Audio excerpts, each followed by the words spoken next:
Check mic 1 2. Check mic 1 2. We're live.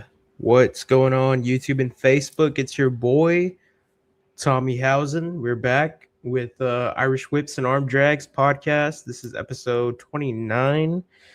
We are getting started really late. This is a late stream. We usually do our streams around 3 p.m. to like 6 p.m. Sometimes we started at 9. I think it hasn't been a minute till we started like at past 10 o'clock, but this is going to be one of those times. And we're going to have some friends joining us. I hope we're going to have some friends joining us. But if we don't, then it's just going to be me in the chat. And we're going to be talking about some ringside news and, just talking a little bit of wrestling. Just going to hang out here. I know a lot of people are still out and about. Like Monkey, for example, is hosting like a party. So I know Monkey probably won't be here till like midnight if we're still on then. But if you guys, stick around long enough, I'm sure you'll see some familiar faces pop in here to say hi, or make fun of me. Either way, we're hanging out, we're chilling, But yeah, man, it's been raining like crazy, bro. Like raining all day and all night. It's just been raining like crazy. Like there's nothing interesting about that. It's just wet. Everything is wet. That's all you need to know. Everything is wet. So what should we do here? We got some ringside news we could talk about. Bring it on stage here. Tessa Blanchard was left out of TNA deal halfway through the contract. So I'm not like very familiar with Tessa, but I know she's very well respected in independent wrestling, not just women's wrestling, but in independent wrestling period. Like she's one of those women who can actually wrestle and like does a good job of being a professional, and what that means. And I think she went to MLW or MLLW or something like that. Welcome to the gay community. Yes, this is for all the gays are welcome. What's this? We're talking about some WWE internet wrestling community business. This is where we cover all of your wildest. No, not really, but it's basically just about gay love and strong arms. That's exactly what we're talking about. But yeah, y'all make sure to share this with your gayest friend. I'm sure we'll be happy to have them. And thanks for watching. Thanks for even if you're just trolling. I appreciate y'all being here, man. So yeah, Tessa Blanchard's TNA exit just got another key update, and this one makes it clear she still had a lot of time left on her deal. According to Fightful Select, sources familiar with the situation claim Blanchard was under a 3-year contract with TNA, but the company ended up letting her out of the deal around the halfway point. Okay? And so if you don't know, WWE works with TNA and they work with AAA, right? One's a Lucha Libre wrestling company, and so is MLW. But MLW, they're not with TKO and TNA and AAA. MLW is their own brand. Here they bring it up too. Fightful also noted that some fans had brought up MLW as a possible landing spot, but that does not appear to be anything active right now. There were commenters mentioning MLW as a possibility, but we're told as of now they haven't had contact with Blanchard and haven't in years. So interesting. I think Tessa is going to be a hot free agent wherever she wants to go. If she wants to go to WWE, she's going to make lots of money. If she wants to go to TNA, she's going to make lots of money. But it seems like she doesn't want to work for WWE. So maybe she knows something we don't because she is an insider in the business.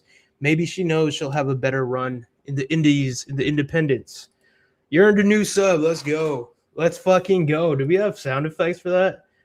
See, I earned a sub without any of my co-hosts, so it's like I don't really need my co-hosts. You know what I mean?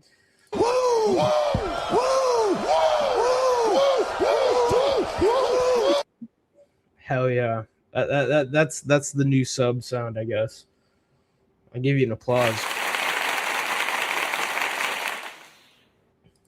Thank you, chat. Thank you, chat room. You know, here's an interesting story now. Bayley suffers unexpected attack during WWE's European tour. Okay, WWE's latest trip overseas apparently came with some unexpected heat for Bayley, and it wasn't from another wrestler. Unfortunately for Bayley, something got to her before she even stepped into the ring. Bayley took to X and revealed that she had been a victim of one of the most random attacks imaginable. I was shat on by a pigeon about 45 minutes ago. God damn it. Oh my god. I was really like, I was reading that like expecting to like she got a black eye, she got assaulted, bitch got shat on by a pigeon.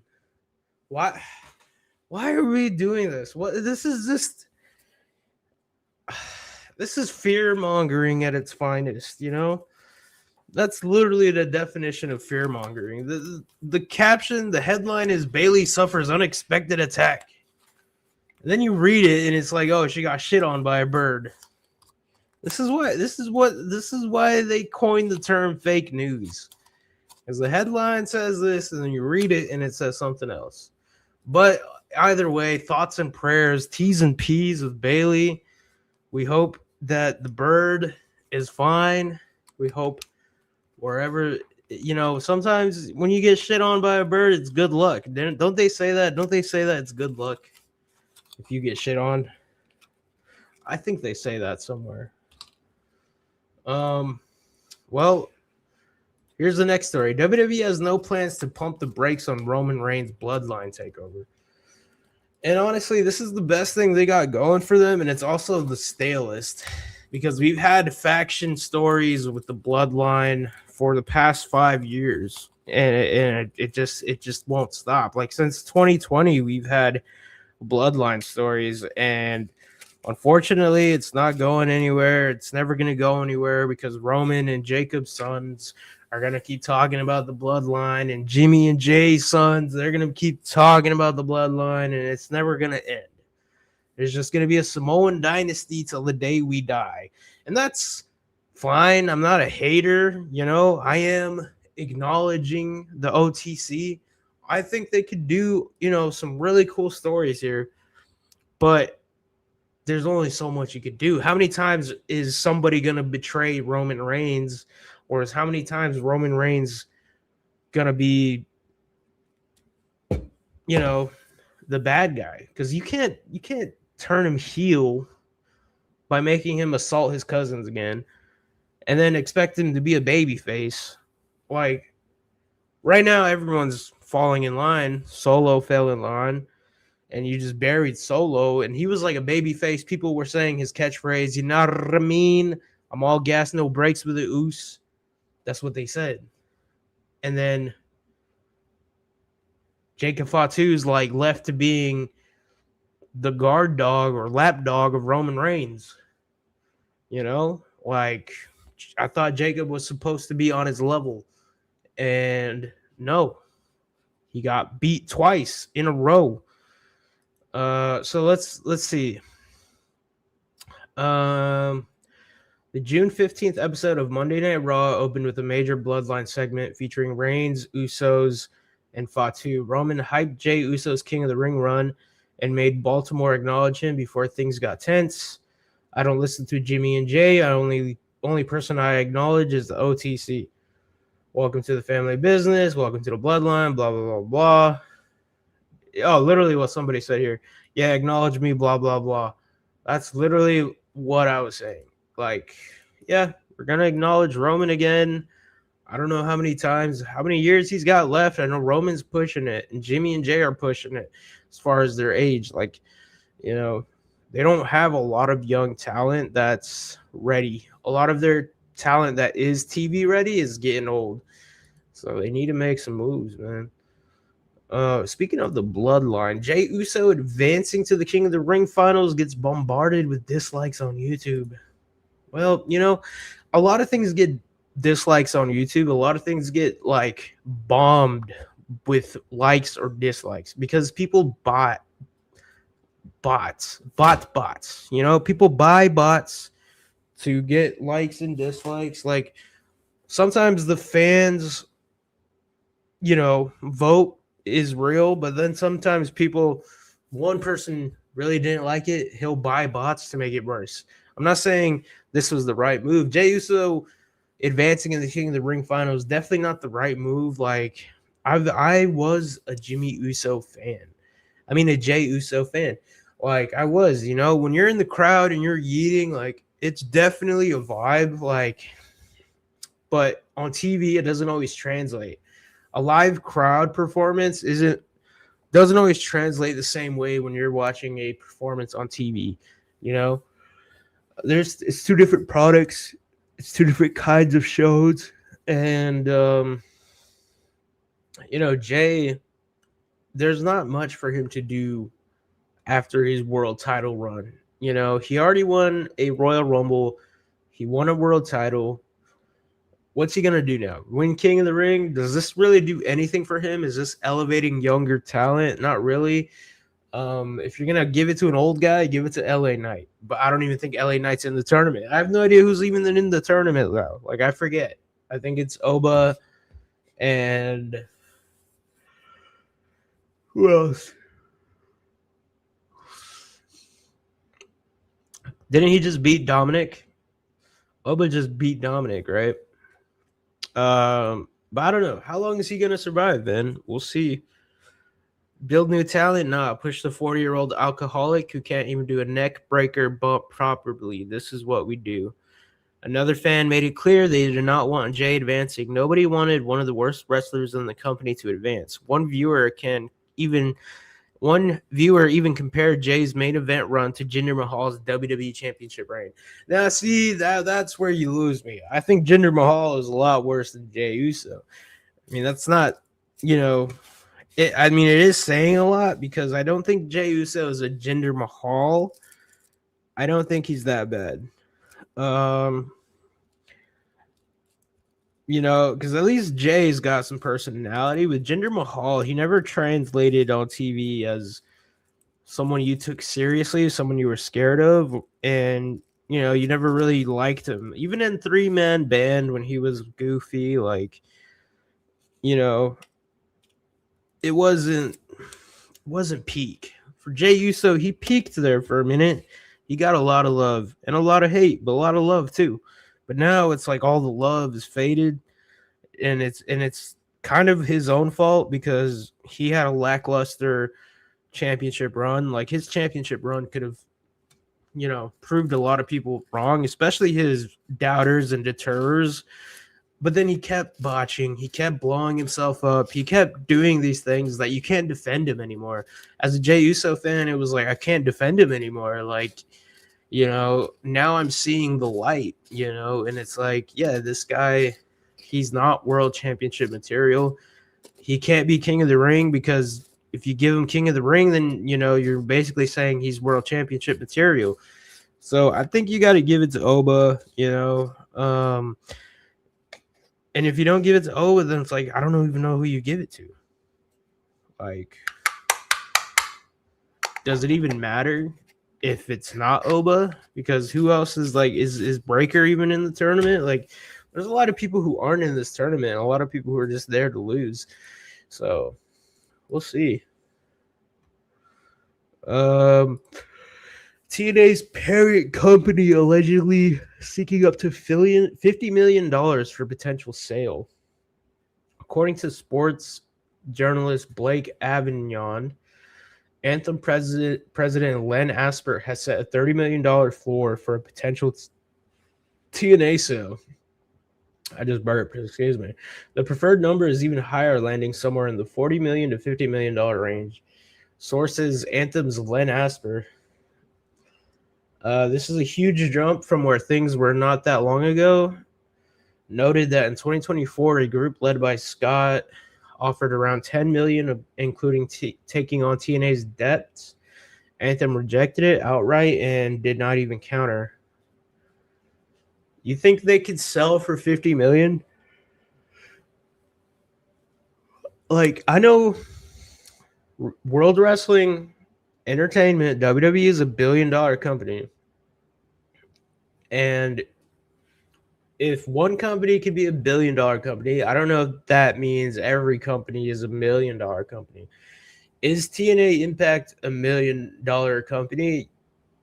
For sure. But 50 million? That's a lot of moolah. If it happens, I'm happy for them. You know, like, I'm not gonna stop anyone from, you know, chasing their dreams. If their dream is to make this, you know, wrestling company profitable, and if the guys who buy it can do that, if they know how to run, you know, because if they're willing to pay the debts and pay everyone's lights, whoever's keeping the lights on, to me, gets a lot of respect. Even if it's Slim Jim, you know, it's just, we don't want to be reminded all the time that Slim Jim paid the lights, you know, paid the electricity bill this month. You know, but nothing but respect to these people who keep wrestling alive and keep wrestling a valuable commodity, because, you know, it definitely takes a lot of money. And I'm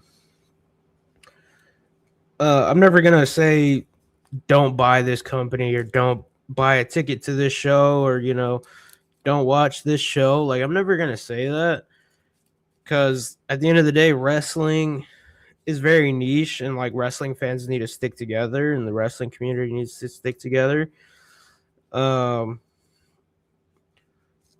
at the end of the day, we want these people to have work, especially these independent wrestlers who may not get, you know, life-changing money. We need more places for these people to work, you know, especially if, you know, something goes wrong, you need to change the scenery, you know, maybe things didn't work out for you in California, move to Florida, blah, blah, blah. Like, people need territories to go to, because sometimes, you know, you don't vibe with the promoter at one company, and then at another company, they want to make you a world champion. Like, it's very, the industry is fickle, you know what I mean? And if you can squeeze out as much money as you can, do that. And this goes for every wrestler, every company. If you can squeeze out more money than you fucking put into it, then do that, you know? Let's see. I think I got a message here. I'm going to stop sharing. All right. Never mind. But yeah, I encourage the sale. I don't know if it's worth 50 million. I'm definitely not paying that if I had that. But like, I'm not mad at it. You know what I mean? If it sells for 50 billion, then it's good for the business and as a whole. And I don't know how smart of a strategy that is. Like, it's very interesting. And I do have a joint rolled up here. So if you don't know, this is a 420 friendly stream. This is an 18 plus stream. So if you guys are not at least 18 years old, please click off the video. Find some other Disney Channel, ESPN kind of YouTubers who will give you the propaganda. If you're looking for somebody to defend the Fed and give you the Fed's propaganda, this is not the channel for that. Okay, this is the channel of trolling and making each other laugh. And yes, we are fans, but we also get to be critics, because that's the bottom line.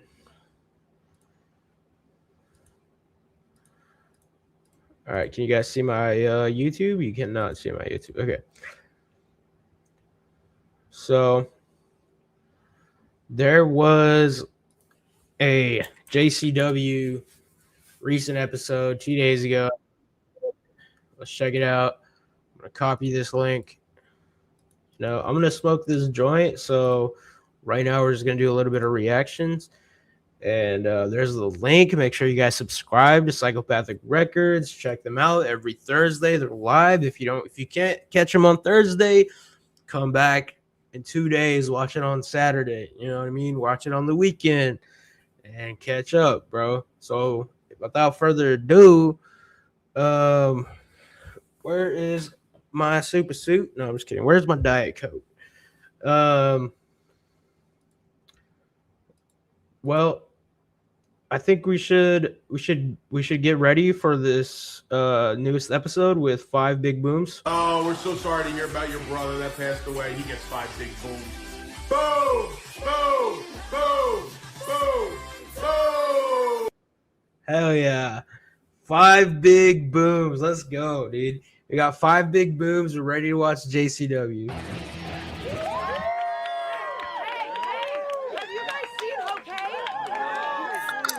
Have you guys seen Hokane? No. Have you seen Hokane? No. Have any of you guys seen Hokane? No. Anyone? Allison, we had a rough couple of months. Was that Big Al Crowley? Alice Crowley? She's crashing out looking for Hokane. All right. Last week on Lunacy, we got Big Vito, friend of the show, and Vince Russo, also a friend of the show. Very blessed that we could say that. Shout out Catman making that happen. Let's continue. Like I said, friends of the show. Let's check it out. Vito, we are a family, and Whoop, blood whoop. is always thicker than water. So Vito, let's put the past behind. Let's pick it up where we left off. Cut the shit, dick bag. EC3. You said it. You meant it. They know it. Family. This is about. Yeah, shout out EC3. We also got mutual friends through Eric. I know Eric knows EC3. They're like business partners and stuff. So I guess we could kind of say he's a friend of the show too. Hopefully we can get EC3 on here one time and promote himself. He's gonna give me more publicity than I can give him. But sometimes it's like a 50-50 split. A lot of people are just happy actually someone's paying attention to these wrestlers, and sometimes it's like I'm just happy people are paying attention to my YouTube channel. You know what I mean? So it's like it's a win-win sometimes when you talk to independent wrestlers because they're like, nobody's interviewing me, so let's fucking do it. So you never know. You just shoot your shot, and sometimes people give you an opportunity, bro. Because you're not always gonna get the big head writer Vince Russo to talk to, but sometimes you find the underlings, the guys who aren't as scary, who don't have much as a reputation. And, sometimes we're all just trying to grow and help together. And I think that's what I love about independent wrestling is that it's like a community. Everybody's trying to help each other, promote each other. And I think only the dickheads try to keep each other down. And those people don't last very long. So here we go. Family. You want to take the last 3 weeks off? No problem, EC3, because tonight, count with me, bro, you are not going to be in 1 or 2, but 3 matches tonight. Tonight is the night. He's not just coming anymore, but finally, he has come. You keep playing that dumbass role, okay? That's fine. I don't care about that. What I do care about is we haven't seen Ruffo in over a month. That's a good point. That's because Where's Ruffo? Last we seen Ruffo, he was being stuffed in the trunk of a car in Albuquerque, New Mexico. That's the last time we saw Ruffo. Where is Ruffo? That's the $1 million question. Violent J hasn't seen his boy. I don't even know where Ruffo is. I'm not even on the inside. I'm watching as a fan too. And it makes me wonder, when's he coming back? What's he gonna do? Is he gonna have a babyface run? Like if Ruffo comes back, it's gonna be crazy, bro. I feel for the clowns. The clowns want their clown man back, man. you, Vince, and Vito. Joe, you got a problem with Vito? You got a problem with where's Ruffo? Why don't you take that up with Vito? Again, I'm taking care of your mess tonight. No! It's stop! Big cruel, huge mammoth of a man just throwing Caleb Conley. Staggering the strength of this man. No freaking wow! That's all! That's high! That's it! God! Next week, title match! Title on the line! All right. I mean, as much as I love the commentary. Oh, get lost, Twinkle Toes. Oh, yeah. Big Al rejected our boy here, whatever his name is. Oh, I like that. I like it when they do it rough. Sure. I prefer it when they're easy, like you. I want you to. Hell yeah. Shout out Violent J. That was a nasty kendo stick hit, bro. Laid it in, making these boys pay their dues. I like it. He said, I prefer it when they're easy, like you. That's a bar. It's a little predatory, but it's a bar. Yeah, that's funny, though. I'm not calling him a predator at all. I'm just fucking around. Shut your fucking mouth, and I want you to fucking listen, okay? You, next week, are gonna take care of that fucking guy, Violent J from ICP, and get him out of my fucking hair once and for all. I don't want to hear about your brother. I don't want to hear about your fucking crying. You're gonna do as I say, or your brother's one dead motherfucker. Ladies and gentlemen, at this time, I give to you Big Money Josh Bishop! Oh my God! Gertner said it right. This guy's big money. He's money waiting to be cashed, and he just manhandled a huge human being. Oh no! I sent Jeeves back to the hospital. Jeeves provides enough of a distraction to give EC3 an opening here. Oh, he's gonna cheer of his own. Oh, Russo was watching. There's only one way to get there. That's exit 187. Damn. Josh Bishop just pinned EC3 in his return. Here's your winner, Big Money, Josh Bishop. Fuck him up, fuck him up. Hit him with a uppercut. I'm from the Fight Club. You know we love the love. What? Bring it on, sing it in the king of the rain. Ding, ding, swing, bitch. Cook you like a chicken wing. UFC can fuck with me. I'm the ultimate champ. Yeah. Jiu-jitsu around. You can go ass down. Boom, bang, goddamn. Slam dance. Slam if you looking for a motherfucking fight. Here I am. Get some.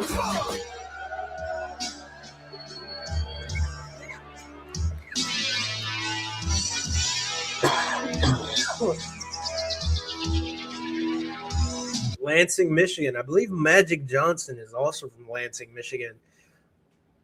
So, you never know where these people might come out from the woodworks, bro. Like, I think we had somebody come out of New Mexico that went to the NBA. I think his name is Tony Snell. And it's like, you never fucking know where these like super mega athletes might be training right under your nose. Like, I remember I lived in LA and like, I swear I did meet an ex-NFL player, but like I swear some of my neighbors like could have been NFL players, like, or like college players, like playing for like University of SoCal, something like that. Because there's just some big boys out there. I ain't gonna lie to you.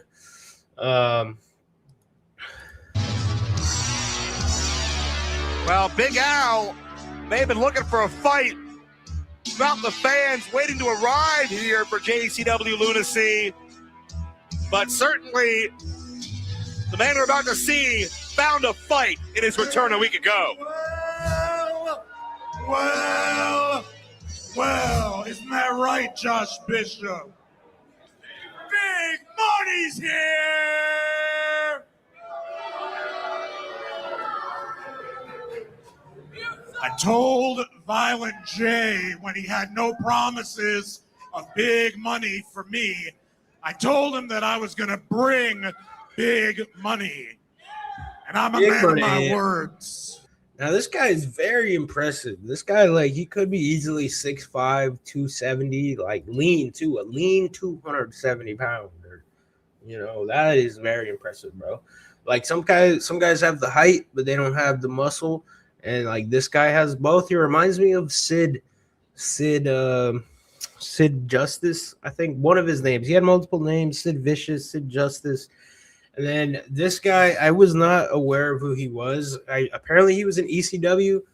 I'm a young cat. A lot of my older homies, they were like learning me up. They educated me up about this guy. Apparently he was in ECW. And so for that, I respect him.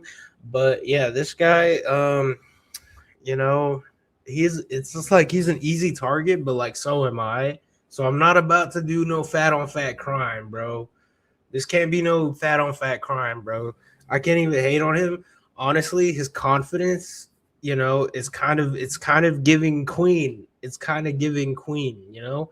This guy's kind of a king, you know. I've also brought home to him a champion, and I've brought home to him a loyal juggalo from his past. Who are we talking This about? man is listed as your father on your birth certificate because he gave your mom such deep dickens. Whoa. Since the days of pterodactyls, he's been chicken hunting chickens. He's more juggalo than juggalo. Down with the clown since day zero. Juggalo all day, every day. He'd even listen to ICP if it wasn't for Violent J.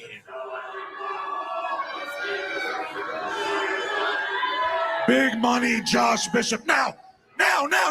So I'm a manager of champions. So I bring home a king juggalo. I bring home a champion, mind you. Let's go on the record that Violent J wrongfully stripped of the JCW World Championship when Josh Bishop couldn't make it to the first JCW lunacy taping. Yeah. Violent J selfishly stripped him of the title. JCW wrestlers are juggalos, but before that, they're human beings. Did Violent J ever pick up the phone and say, hey, you can't make it, why? Are your kids sick? Was there a death in the family? Are you hurt and not medically cleared? None of that.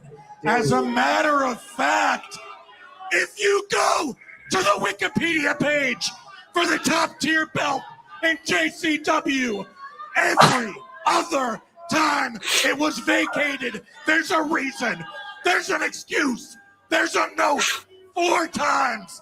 And then between line item 32 and line item 33, you get to Josh Bishop's vacancy 2 years ago. Just empty gray boxes. No note, no reason.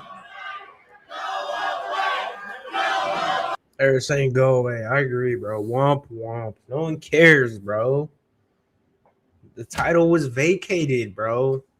So be it. If you got stripped of the title, bro, you know, he might be feeling some kind of way, bro. I don't know. I'm saying bro a lot. I feel like I'm Russo. But this guy needs to you know, get choke slammed right now. Let's see what happens.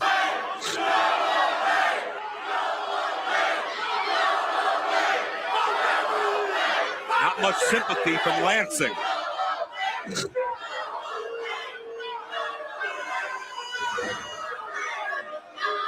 You know what? Since me and Josh Bishop are the only people in this room that don't eat our dinner out of a can, I think I'll stay.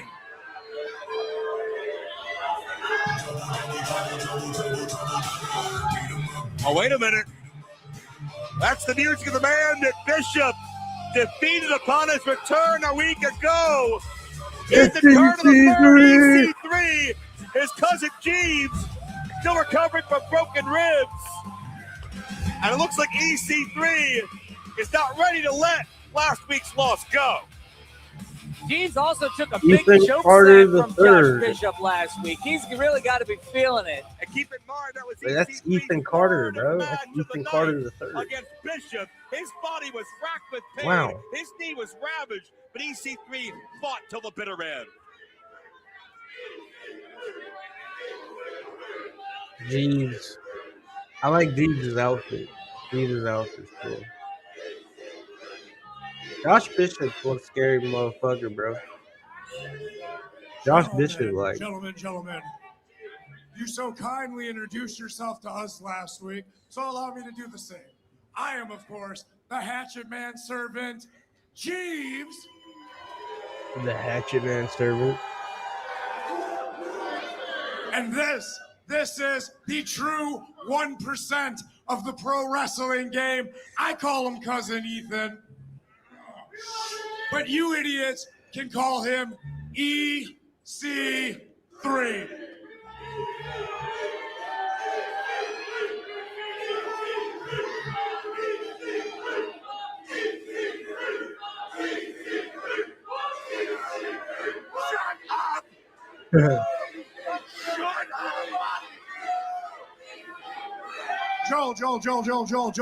Joel, ignore them. It's fine.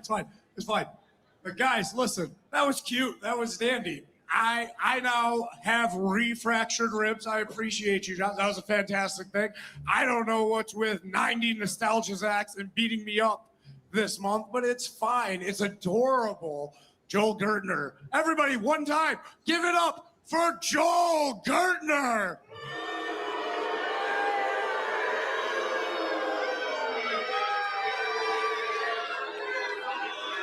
Well, The boos are cheers, though. The boos are cheers in this business. If they're booing you, bro, they're making noise. You know, noise is noise. You know, the last thing you want is for a joke to flop at a comedy, you know, stand-up comedy. This is the same thing. If you flop and botch your segment, you know, like, at least he's getting a reaction. That's what wrestling's all about. It's about getting a reaction, bro. Said what I needed to say, Ethan. You told me you had something to say. So how about...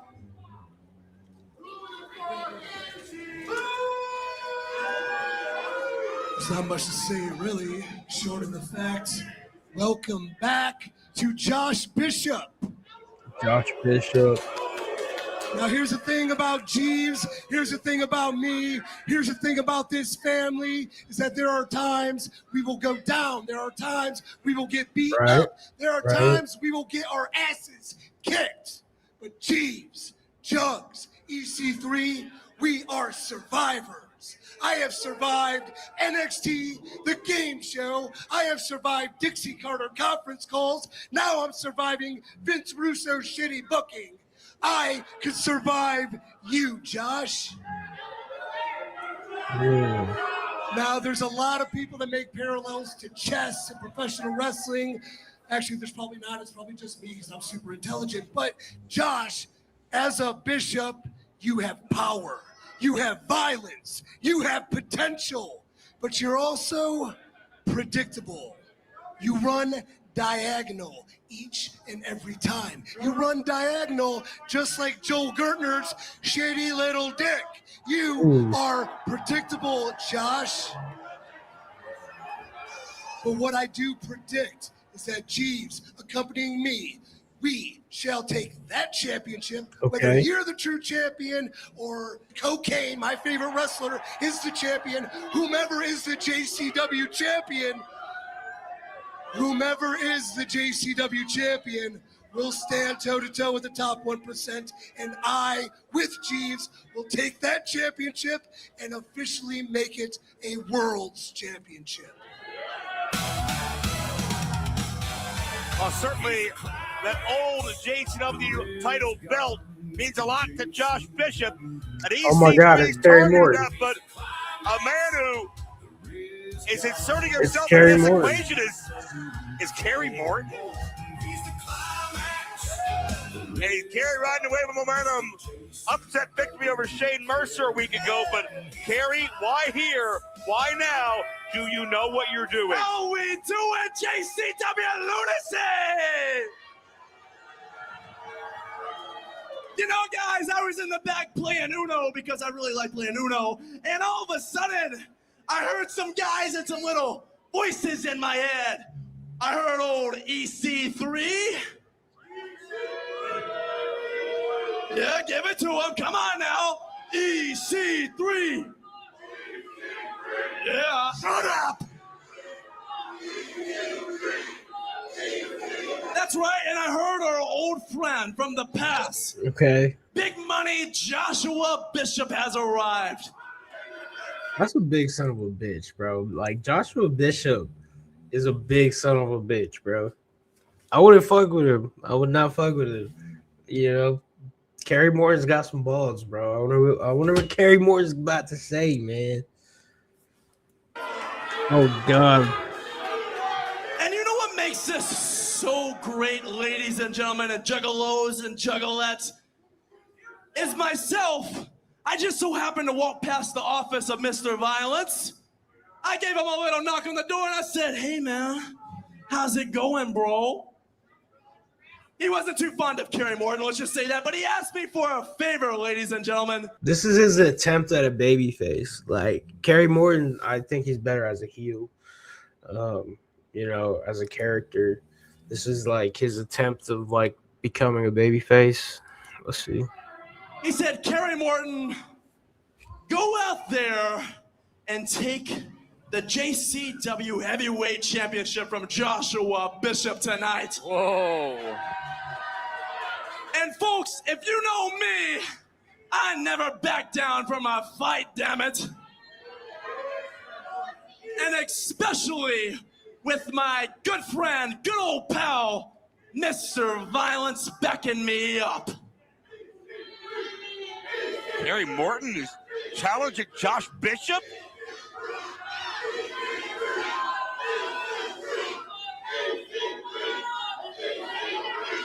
EC3, like I said this before, he's your favorite wrestler's favorite wrestler. Something like EC3, he's just got all the movesets. Like, though he's not the most famous wrestler like a John Cena, like this guy can do a lot in the ring. Tear down this is. And yes, as for EC3, you had your opportunity and you failed. Get your ass to the back of the line. It's Kerry Morton's time.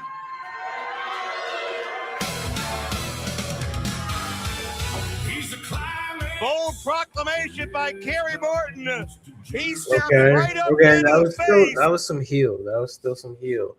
This is a fucking AI song. God damn it, Kerry. of Josh Big Money Bishop, and apparently that matchup's been made, and from what I understand, it looks like we're going to see it tonight. Hey, I hope that Kerry knows what he's getting. Kerry Morton is Not the Riz God, bro. apparently going to challenge Josh Big Money Bishop, and it seems like the old JCW World title, the previous incarnation of that belt that Bishop defended, that he never lost, that he still covets, will be on the line, and Kerry Morton's going to win it back for Mr. Violence, for Violent J. Morton and Bishop tonight here on Lunacy. That's not all. We've got a couple of other championship matches. Violent J has ordered Danny Moe to hang the JCW women's title from the Raptors, where she and J-Rod will compete in a ladder match to determine the champion. Vince Russo has signed a six-man tag team matchup. One side of the ring, the Luciano family. The other side, mystery opponents, but based on the chumminess of Russo and Big Vito lately, I smell a rat. Number one contenders match for the JCW World Tag Team Championships tonight. It's the Backseat Boys taking on Choppa City. And the big one for the JCW Lunacy World Championship, Cocaine will defend against the chosen one, Caleb Conley. Caleb's been through 4 weeks of hell to get here. Will he finally reach the promised land? Russo hopes so, or else his heart medication may need to be renewed. We'll find out. That's your main event for the world title later tonight. But right now, let's send it back to our broadcast colleague, Matt Davis, with Dynamite Danny Moe. Please welcome my guest at this time, Danny Moe. And Danny, tonight you have a chance to win the JCW Women's Championship. Honestly. But if you win tonight, tell me, are you going to fill us in on this story you keep saying we don't understand? One thing at a time, Mac. One thing at a time. Oh shit! Oh shit! J-Rod. Yeah, that's right. Come on, Danny Moe, give it a push. Michigan, the Murder Mitten, the No Love Glove, is considered by many a jungle of violence. And within that jungle lies the home base of Juggalo Championship Wrestling, none other than Psychopathic Records, home of Insane Clown Posse, Ouija Mac, Wacko the Kid, Dark Carnival Games, and yes, JCW. Michigan is our home. Yo, my boy got some shit from Wacko, bro. Like, Wacko got some good shit, bro. Shout out Wacko, man. Oh shit, I don't know how far I skipped. Fuck. God.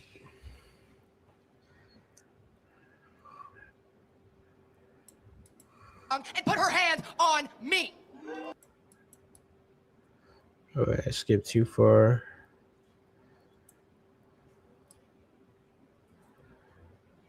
Okay, yeah, we saw that.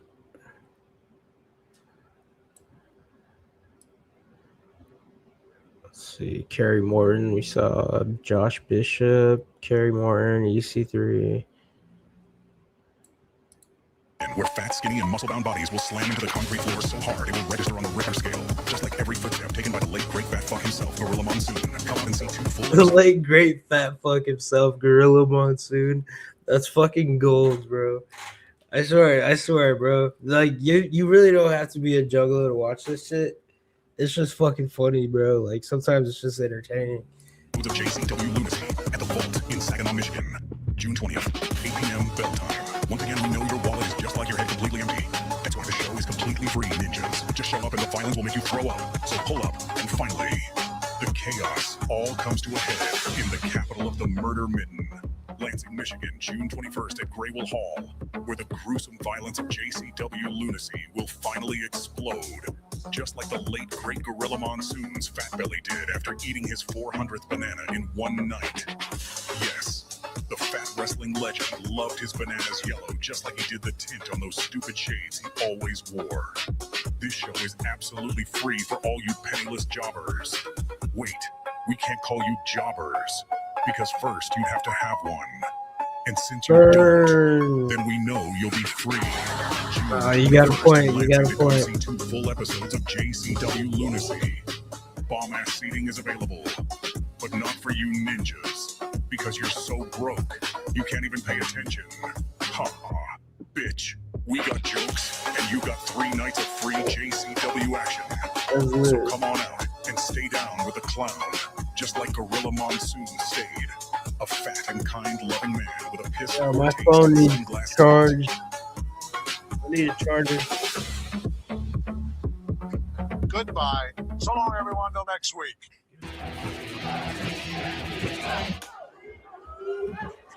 Oh, wait a minute. We're back here on Lunacy, and J-Rod and Danny Moe have continued fighting all through the break, and they made their way up the stairs to the locker room area. And J-Rod are going at it. Robert's there in the crowd. Oh, they're fighting their way right through. Coming our way toward ringside here, I hope, because the only way we are going to settle this issue, Joe, is for someone to set up a ladder and grab the manifestation of that championship, that world title belt that hangs high above the ring right here. The champion is J-Rod. The belt has been in Danny Moe's possession for some time. It has been. Danny Moe has found a way to justify her actions, and I still have a lot of very concerning questions because this is not the Danny Moe that I've known for about the past decade, and apparently this ladder match is starting now, or should I say it's already been going on for the past 4 or 5 minutes. Some chops. Of course, the only way to win this match, look how Danny Moe Her sternum coming crashing down on the top rope there. And there you see the prize, the JCW Women's Championship that Danny Mo stole when J-Rod was busy competing in a street fight a few weeks ago. We got a ladder. Yeah, Danny Mo really bum rushed J-Rod, and J-Rod is all business tonight. Yeah, Already J-Rod's going straight for to the those ladder. ladders. 2 of them. And I'm sure J-Rod is just as perplexed as we are, as the fans are, as what has come over Danny Mo. What is it you talked about last week, the journey she's on?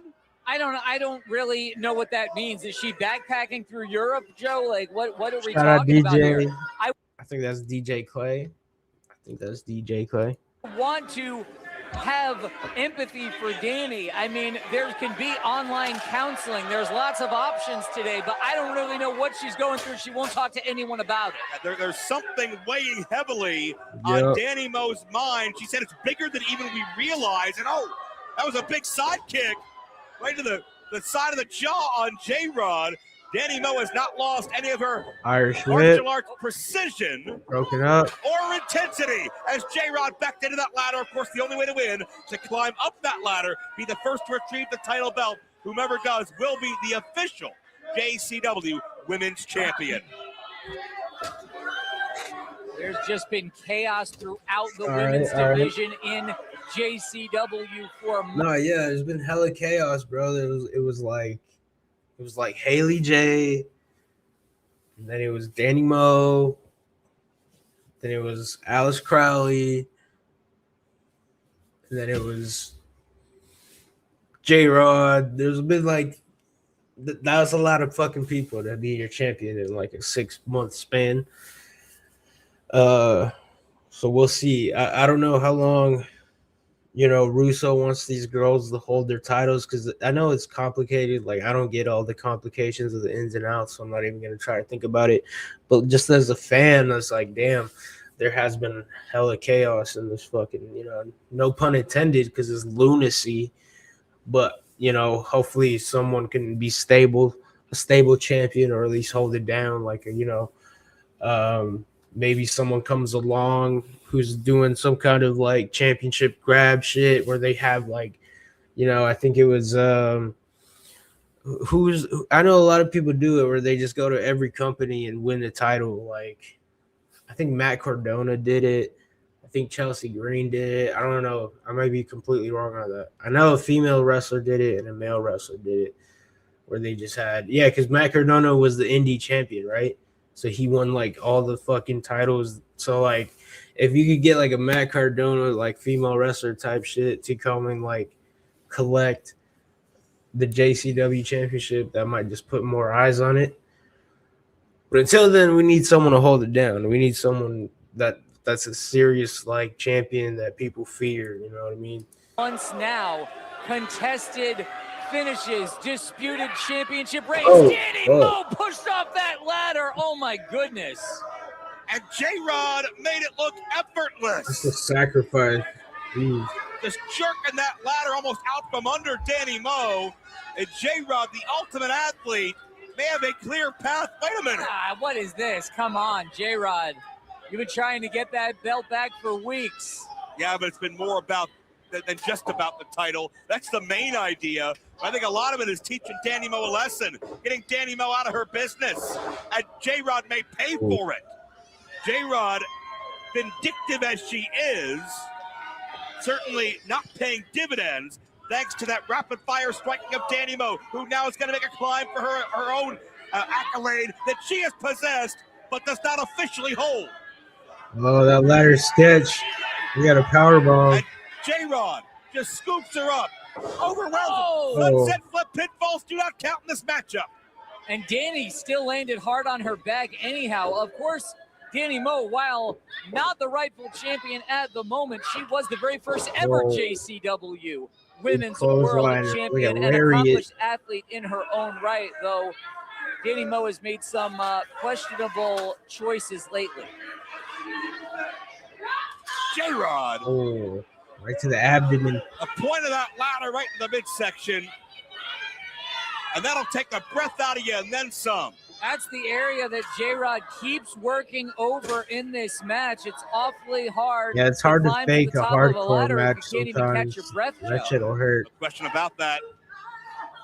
It's just the first championship to be decided tonight. Cocaine going to defend against Caleb Conley, the chosen one. Later on tonight in our main event. Man, that has been building for months. There isn't a bigger match to have on JCW Lunacy. I am so excited to see this thing come to a head tonight. Well, maybe Yeah, only Snake one of Eyes. these athletes Nope. will be in Reverse. good enough condition to watch it as well. Danny Moe able to escape the grip of Little J-Rod, firing off in combination. the corner. Nicely done across the knee. Fire offense by Danny Moe. Death Valley driver, nicely done. That could be enough to neutralize J-Rod and give Danny an opening to get on that ladder. But Danny clearly wearied from this fight so far. These athletes have taken so much out of one Oh, another. shit. But what's it going to take to keep one down long enough to climb a ladder to get J-Rod? J-Rod does everything with such force Oh, and precision. Woman handler, Danny Moe. damn. Woman handling. And there's nothing about J-Rod that's... Wait a minute. Oh. Come on. The Al. Sophia The Al. Rose. I don't know who's that. Sophia? J-Rod's former associate. Oh no. Former running You buddy. got running interference. Yeah, and more recently, a rival. Yeah, Danny they've Moe been- now. Wait a minute. Oh, cut her off Cutter. the ladder. Modified version of the Moon Mist Twist. That distraction of Sophia Rose cost J-Rod the precious time she needed. Danny Moe. And Danny Moe begins to climb. Giving it all she's got here. Danny's close. She's almost touching it. Danny Moe's got her. Can she unhook the title belt? She's done it. Oh shit. Here is your winner and your new JCW Women's Champion, Danny Moe. Danny Moe is women's champion once again. And that certainly is one monkey off the back of the Dynamite one. But still, a secret and unanswered questions. And J-Rock wants to fight. All right. That scent. That scent, I know that scent. But it can't be. I feel you. I feel your presence. They say blood is thicker than water, and maybe it is to you, but my blood now resides with my undead children, Jackson and Abel. Jackson Haven't and you Abel. tortured them enough? Apparently you wanted my attention, and now you've got it. I have something you want? Fine. Then let's talk.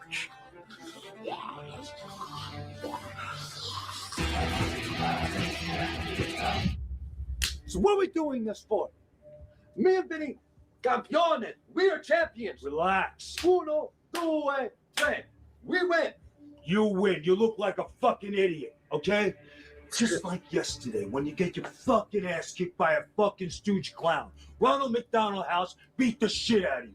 And you get this hat off in my freaking presence to show some respect. And I don't want to hear about your brother. It's gonna come. All right? Screw your family. Calm it down. Now listen, all of you. Luigi, he tries every week to impress me. This week he happened to impress me, right? So he is going to be the mystery partner taking my place. Luigi, you got your chance to be part of the Godfather crew, okay? La Familia de Luciano. We're going to give a this and a this and a this. You got it? I got it. All right, I can't believe you're going to do this. Got it for For you. Mwah, mwah. Pick up you Luigi gonna catch a body, bro. pizza and serve it to this motherfucker. I gotta go. He must really like me. Hindi capisci che sta dicendo.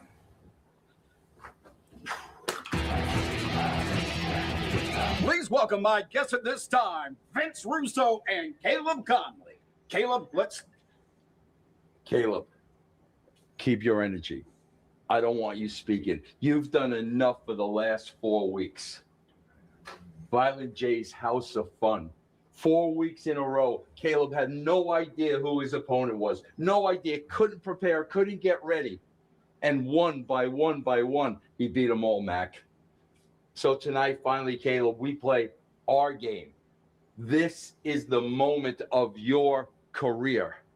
This is the moment we've both been waiting for. Hell yeah. Cocaine and the JCW championship. I know you're ready. You've never been more ready. Tonight, Mac, this is going to be history. Don't blink, Mac. You may miss it. It's going to be that quick. We'll find out later tonight on JCW Lunacy.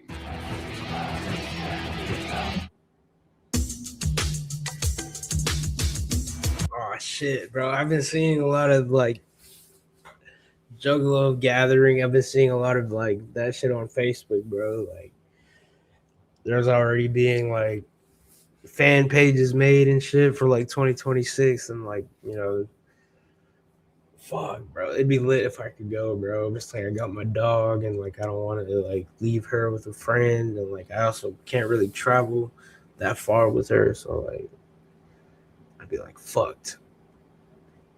But this, unless they came to Florida, bro. But damn, it's all the way in like Michigan.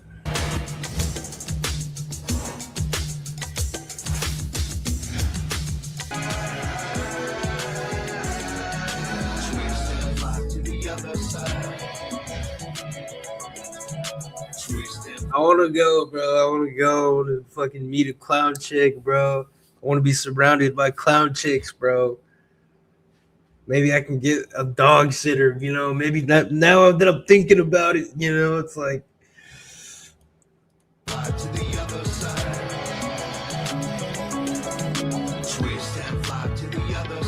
Oh yeah, and because of the music as well. Of course.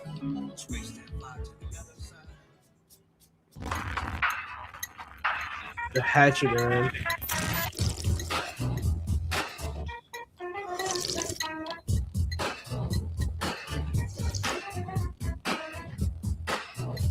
Dang coffee.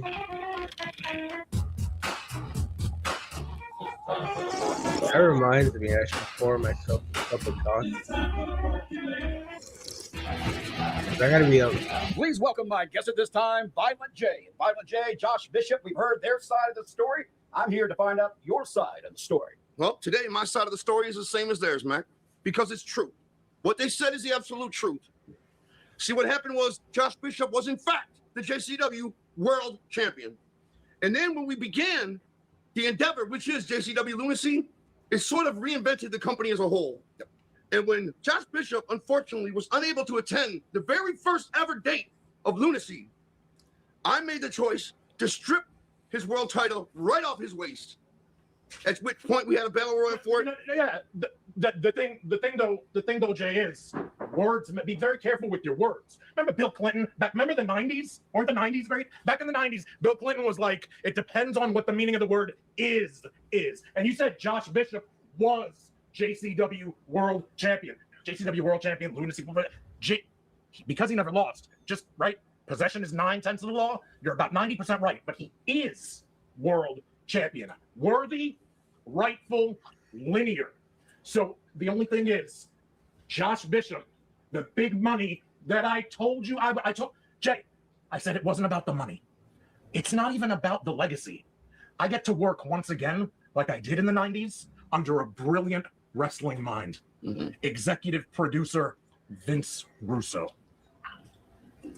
Yeah. And you know what? Before you go at him and take that as an insult, Vince Russo, despite what everybody says, saved WCW, at least temporarily. Have you ever saved a wrestling promotion temporarily? Or are you too busy trying to kill this company permanently? Take about 2 feet back out of my personal space, Joel. As your lips are flapping in the wind, saying absolutely nothing, if you would have just shut him for a mere half a second, you would have heard me say, I am going to, in fact, allow Josh Bishop to carry the JCW World title to the ring and to be a JCW World Champion. All I have to do is catch the ear of Vince Russo when Vito's dick is not plugged firmly in it. Catch his ear, and if he agrees with me, your man, Josh Bishop, will once again be the JCW World Champion, along with JCW Lunacy's World Champion, also celebrating his belt. Jay, I never meant any disrespect. That's all. It's the only favor I wanted from you. Accepting this. The way you're looking at him, and don't address him directly. If you have something to say to him, with all this, you can't really be trusted. Just go through me, okay? I'm the go-through. I'm the liaison. Lead on out of my office. The following contest is scheduled for one fall and is a #1 contenders match for the JCW Tag Team titles. Introducing first. Gotta wonder if Violent J From ever thought he would see Psychopathic Records, Josh with Bishop a combined weight of again in 385 pounds, it's the team of JP Grayson and Tommy Grayson. Collectively, they are the Backseat Boys. Gotta wonder if Violent J Bruh. ever thought he would see Josh Bishop in JCW again, least of all under Not the these vinyl. conditions. But once upon a time, we weren't sure if we would see Tommy and JP Grayson in JCW, and Tommy broke his ankle fighting for this company, and for some 9 months was out of the spotlight, out of the company entirely. He and his brother are back and feel very justified with the victims they claimed in reasserting their turf. It's been a rocky relationship that the Backseats have with the Juggalos. Currently, they're on the And outs. their opponents.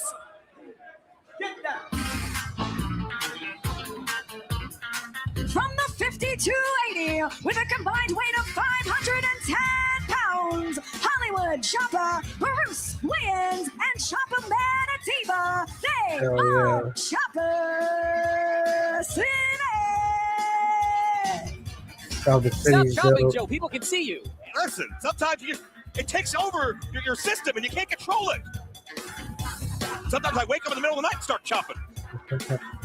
The Backseats are not impressed. Chips on their shoulders as ever.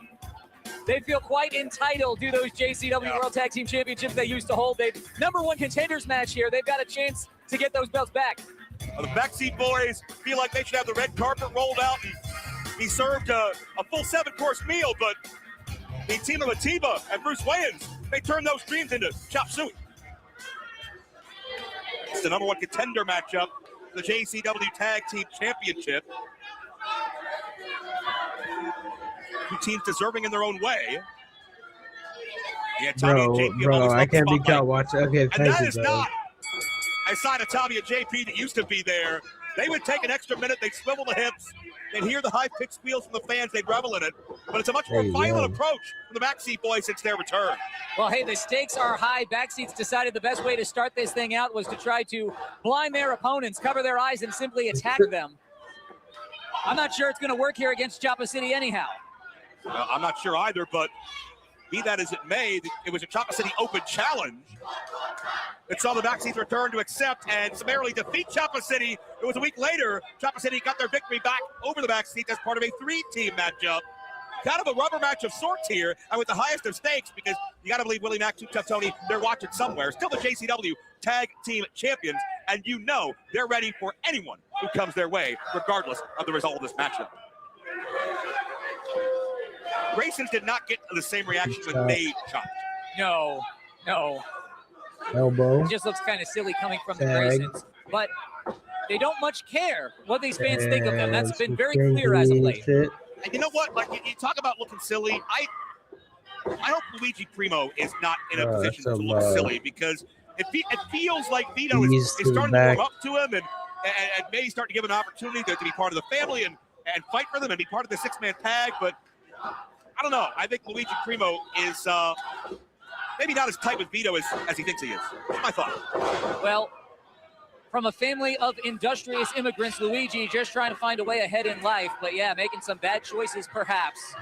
Well, he just wants to feel like he belongs, like we all do. But right now, Tommy and JP want to show they belong back in the title picture a couple of times before. Yeah, They've been World Tommy Tag and Team JP, champions, man. and I cannot name a high-end team I that Tommy really and JP don't have like ever these fought. guys. They didn't defeat.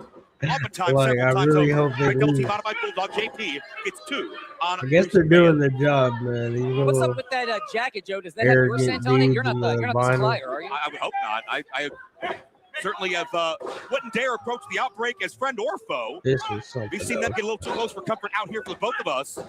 On top of Barnabas is getting closer, and it certainly seems to be a scent that is familiar to him. Yeah, well, I couldn't keep up with supplying the Stop. outbreak. They emptied out my entire medicine cabinet. Well, you know, if you give it to him once, when he comes back. JP. That shit is crazy. I really don't like that. Send a message away. I really don't There's like the that. acid reflux. Oh, this could be it.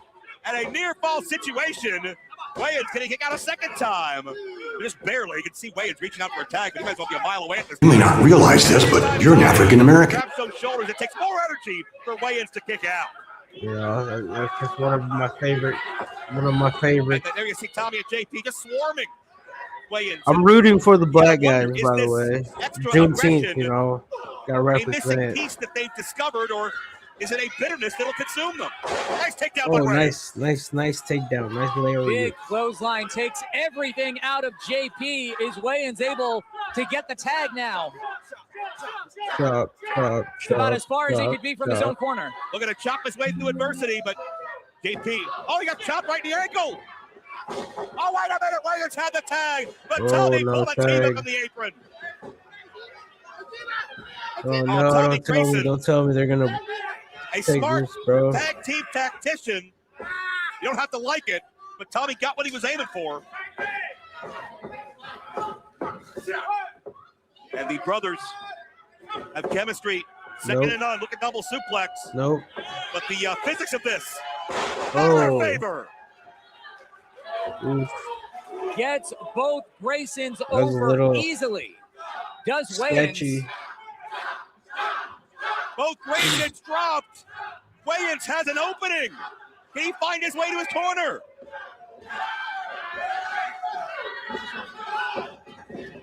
That leg strength just propelled both brothers off. A No team attack tag. in. Here comes the Rocky Mountain Dragon. There we go.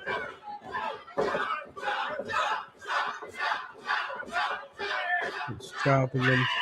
A chop Oh, smorgasbord. no. Interrupted. Oh, Insecurity. But Atiba with a backup plan. All right. Flashes for Flashy. both back seats. Oh, takes them both down with a clothesline and a bulldog. Okay. Atiba with the cover. Nope. Near fall situation. Choppa City just a few weeks ago looked to be future endeavored. What a full circle moment. If they can become #1 contenders here tonight. Oh. Tommy with that Fago twist and JP. Oh. That Tamikaze. Okay. That'll do it. If not for Wayans chopping in the interruption. Wayans has had just Nice a shot. moment to regroup here, but saves this bout Chopping for his them. team. Chopping them. Chops are flying everywhere in Chopping Lansing. them down. The Oh. way the Grays absorbed those Double strikes. super kick. Absolutely incredible. That was nice. Okay. Tommy Grayson and JP. Tommy and JP are winning me over Maybe a looking to end little this bit. thing. They were looking double They team. got some moves, Atiba. but Chopper The City knee is very strike. entertaining. Chopper City's still in this. Watch that sucker Oh. buster. Into the cover. Chopper City. Oh, there we go. Here Hell are yeah. your winners Yes. and your #1 contenders for the JC. He's right. I walk shit down, nigga. He's right though, Neil. Ain't gonna lie, you right about that. He's right. Chopper City from the breakup being on the outs. Let's go with Now the Chopper top City, bro. contenders to the tag team gold. You gotta Let's believe go. that's gonna They deserve stick in the craw of They Tommy and deserve it. JP. They deserve but it. tonight You was the night deserve of it. Chopper City. They deserve it. Should we stream snipe some folks? Should we stream snipe some folks? Should we stream snipe John? Should we stream snipe Project Egg Roll, Epic Mike? I believe, is Hobo live yet? Is he live yet?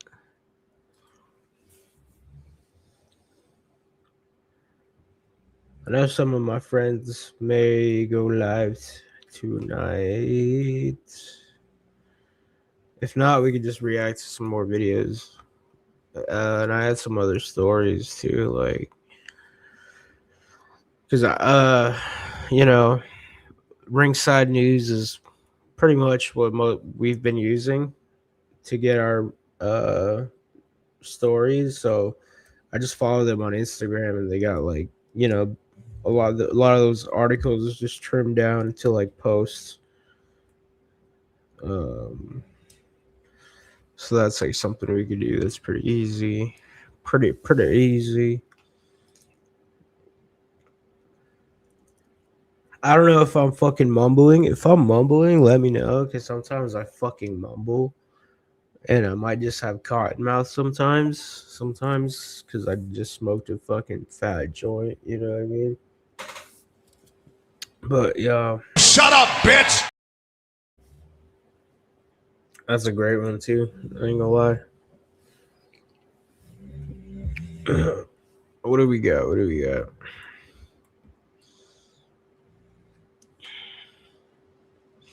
guess we'll just go back, right? Chopper City, from the brink of being on the outs, now the top contenders to the tag team gold. You gotta believe that's gonna stick in the craw of Tommy and JP, but tonight was the night of Chopper City. Chopping it up with Lansing here tonight, and the popularity of these guys increases every week. Oh no! A total sneak attack from the Backseat Boys. We knew Tommy and JP weren't going to appreciate it, but didn't expect them to snap on the spot. Their frail egos just can't take the loss. That's Tommy and JP Grayson. They are not the #1 contenders for the JCW World Tag Team Championships. And still hammering away.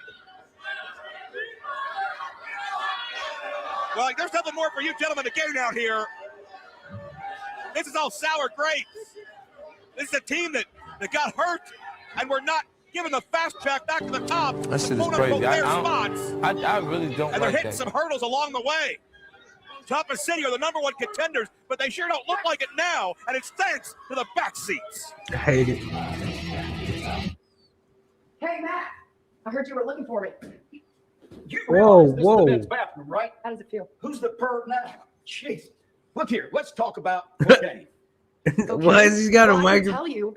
Why do you take the microphone to the bathroom, bro? Come on, Mac Davis. Are you serious? Tonight is going to be a first because I've never beaten a fan's ass before. But I'm going to go out there and I'm going to call that bitch Cocaine out and beat her like the stalker that she is. Damn. That's all happening later tonight on JCW Lunacy. In the beginning, one show revolutionized and reshaped the internet forever. And now, This is your main doodoo Stan Shaggy 2 Dope. I'm your main doo-doo stain, Shaggy 2 Dope. Welcome to the Shaggy Show. The main doo-doo stain? He's charged with getting beat with the ugly stick. Ew. I'm gonna make this noise and the cat will come. Oh my God, he's right here. I told you it fucking works. We just hit banned for something? Yeah. The dick pic. It's gotta be.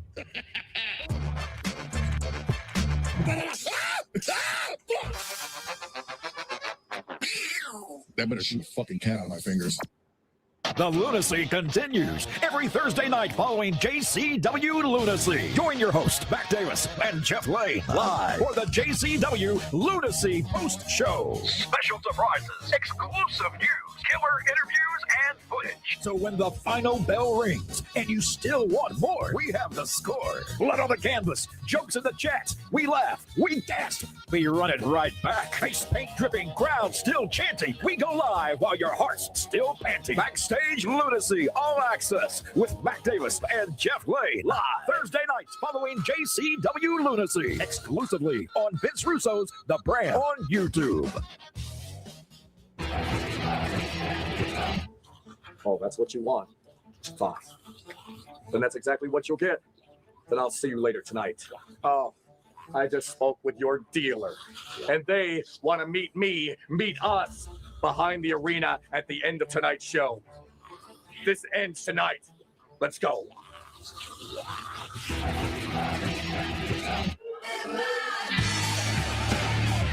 Wait a minute, Barnabas is going to meet that dealer, that supplier, right outside, right after the broadcast? And now Big Al's out here, and she's pissed, and we know she's been on the hunt this entire broadcast on her own. Ready to beat up a fan. For all of you guys who aren't aware of what went down last week, Ho-Kane decided it would be a great idea to walk her happy ass into the locker room where she doesn't belong. I kind of hate her hat, bro. I hate to say it. I hate the hat. Why would you brim it up? I mean, it is original. Maybe I'm just being a hater, you know? But, like, I don't know. I can't. Sometimes you can't unsee things, you know? And put her hands on me. Big mistake on it. So, Ho-Kane, I'm calling you out right here, right now. Get your ass in my ring. I get why Big Al's so pissed off, but we can't have Big Al fighting a fan out here. I mean, where do we even know if this woman is in the building? Well, no, she doesn't work here. Who's out calling out? What's going on? Well, wait a minute. It's, What's obviously not Ho-Kane. The ring rat. It's a different one. Yeah, half that, maybe. But Ring Rat has her own issues with Al. You What? cock-blocking bitch. Whoa. I am the only slut burger you should be worried about. Okay. Say slut. I'm off the VIP list. Stephen Flo won't even fuck me anymore. And it's all your fault. Matter of fact, I owe you a... Oh, you don't have to do much to incite Big Al. It is not a good idea for the Ring Rat of all people to step to Big Whoa. Al. Big Al doesn't That believe that the Ring Rat escalated belongs in the locker quickly. room either. Big Al's trying to clean house. And wait a minute. That's Oh, it's Stephen Stephen Flo. Flo. When they got tarred on their back, Oh. obviously the Ring Rat has been servicing Stephen Flo in recent weeks. And Flo just hit Big Al and from behind. Oh, And now it's a no. 2-on-1 attack. This is crazy. Damn, this bro. is totally out of control. Oh, wait a Stephen minute. Flo's tripping, bro. We know who has been Oh, it's and on the Cocaine. flow, and who owes Big Al a favor. It's the Oh. world champion Cocaine who trails Stephen Flo. And the Ring Rat has no idea she's been trapped.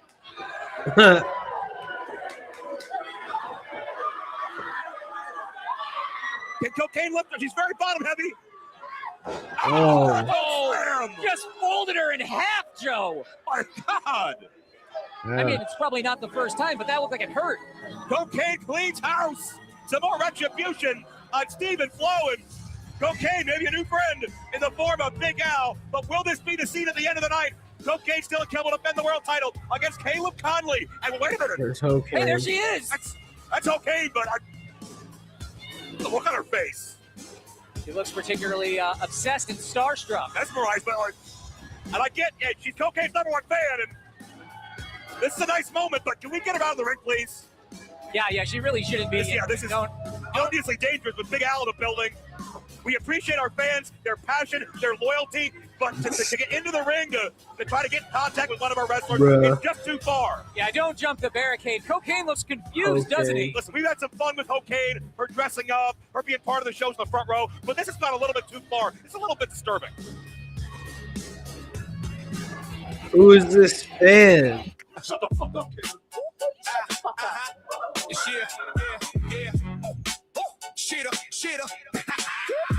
She's the ring rat, ass big as 2 beach balls, blowing stars in corridors and halls. She's the ring rat, and goes from star to star, sex in your dressing room or back of your car. She's the ring rat, and she's got nut in her hair. Her ass always swallow that thong she wears. She's the ring rat, and she'll betray you quick like a baboon, swinging from dick to dick. She's no lover, and she ain't your friend.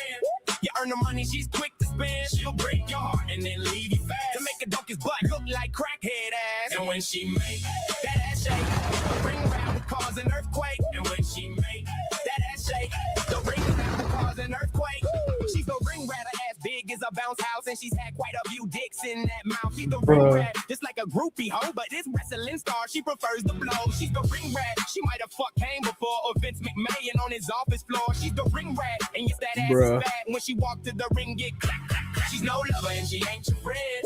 You earn the money, she's quick to spend. She'll break your heart and then leave you fast and make a donkey's butt look like crackhead ass. And when she make that ass shake, the ring rat will cause an earthquake. And when she make that ass shake, the ring rat will cause an earthquake. What the fuck, bro? Not the AI music, bro. Gangsters, all right? You're supposed to be gangsters, not gangsters. But this is Juggalo Nation. Of course you're a bunch of assholes, all right? I can't stand you. Hickory dickory dock. You guys are a bunch of jerk-off. Now wipe that shit off your faces. Sit there and have a cream soda. Put a fire extinguisher on all that weed joints you're smoking, you bunch of gangsters. And go jerk yourselves off around a campfire. You don't fucking understand. We're here to protect the fucking investment. This isn't some fucking supermarket carnival, you fucking jerk off, all right? And if people don't like the way we fucking do business, tough shit, because we're gonna fucking break some bones. You understand? Vito, listen. I've been telling you this. You're out of control. The way you're doing things is not the way we do shit here at JCW. Unfortunately, this is the way I do business. Please welcome my guests at this time. They are the #1 contenders for the JCW Tag Team World Titles. Ciampa City. Ciampa Diva. Ciampa. We have done it. We have done it at TV. We are the #1 contenders. I would like to thank the young Ciampas, the old Ciampas, Mama Ciampa, Papa Ciampa. I want to thank, go ahead, Steve. I want to thank my 10th grade PE teacher, Mr. Puccio. Man, thanks, man. Thanks. We couldn't have done it without you. You guys realize you haven't won the titles yet, right? What do you mean?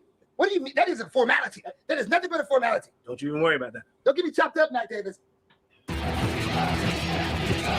following contest is scheduled for one fall and is for the JCW World JCW World Title. Introducing first, from Bristol, Tennessee, weighing at 205 pounds, Mr. JCW, the climax himself, Kerry Morton.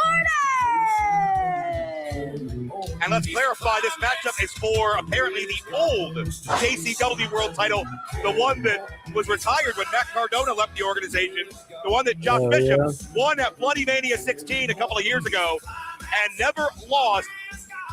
Right, it is not the Lunacy World Championship that Cocaine holds. That's certainly true. And his opponent, But still, good luck taking it from him. being accompanied to the ring by his manager, Joel Yeah, we got Kerry Gertner, Morton and as and told to me by his Josh manager, Bishop. your current linear and true JCW World Champ. All right, I'll be right back, chat. Okay, BRB. I don't have a BRB page. I need a BRB page, you know.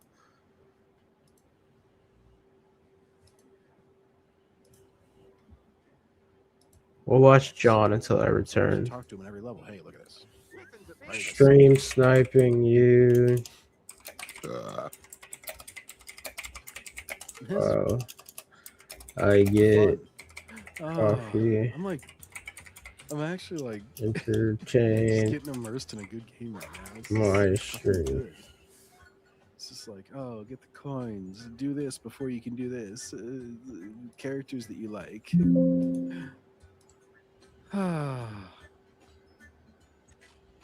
Nice Irish whips and arm drags.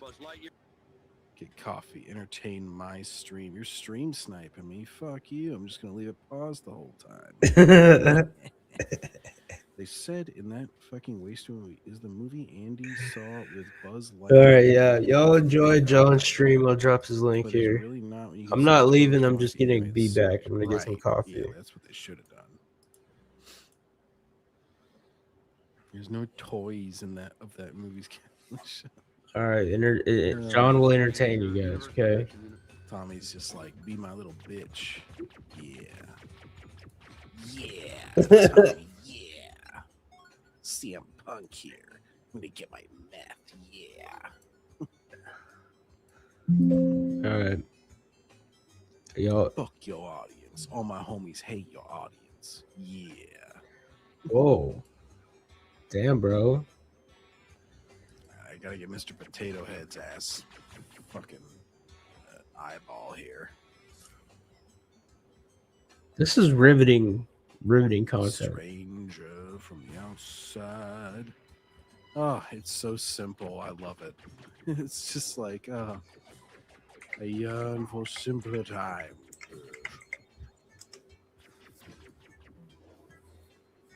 All right, man. I'll be back. And they do still exist. Like, I'm going to continue to vouch for Final Fantasy 16 until I'm rotten in the grave because I think it's a wonderful, nice, simplistic, classic hero's journey.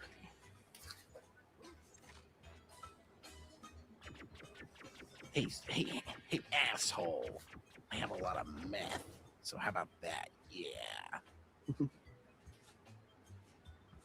Yeah, I was into Destiny 1 when it first came out. I got the first expansion and everything. And then I just really fell off with it, bruh. Lesnar.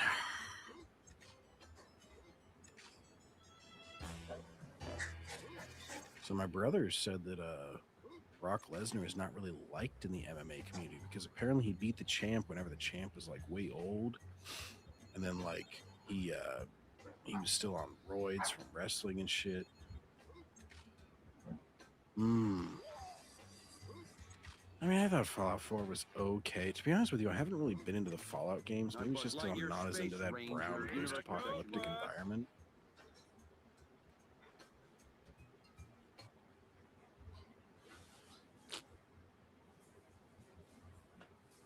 I have nothing against it. Like, I barely partook in the base building because I just was interested in the story.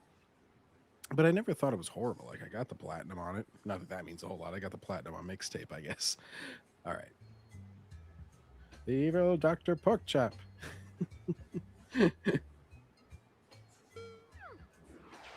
Yeah, he's like Moneybags in Spyro 2. He wants all your fucking gems. I'm gonna keep on playing, bitch. All right, where is Mr. Potato Head's eyeball?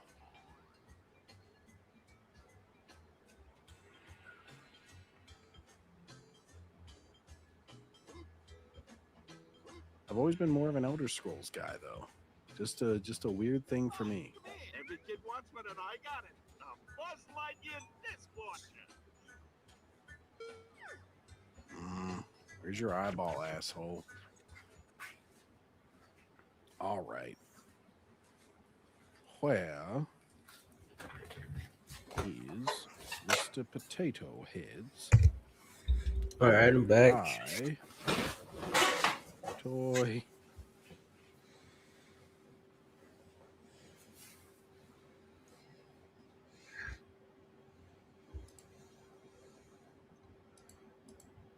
Opponent.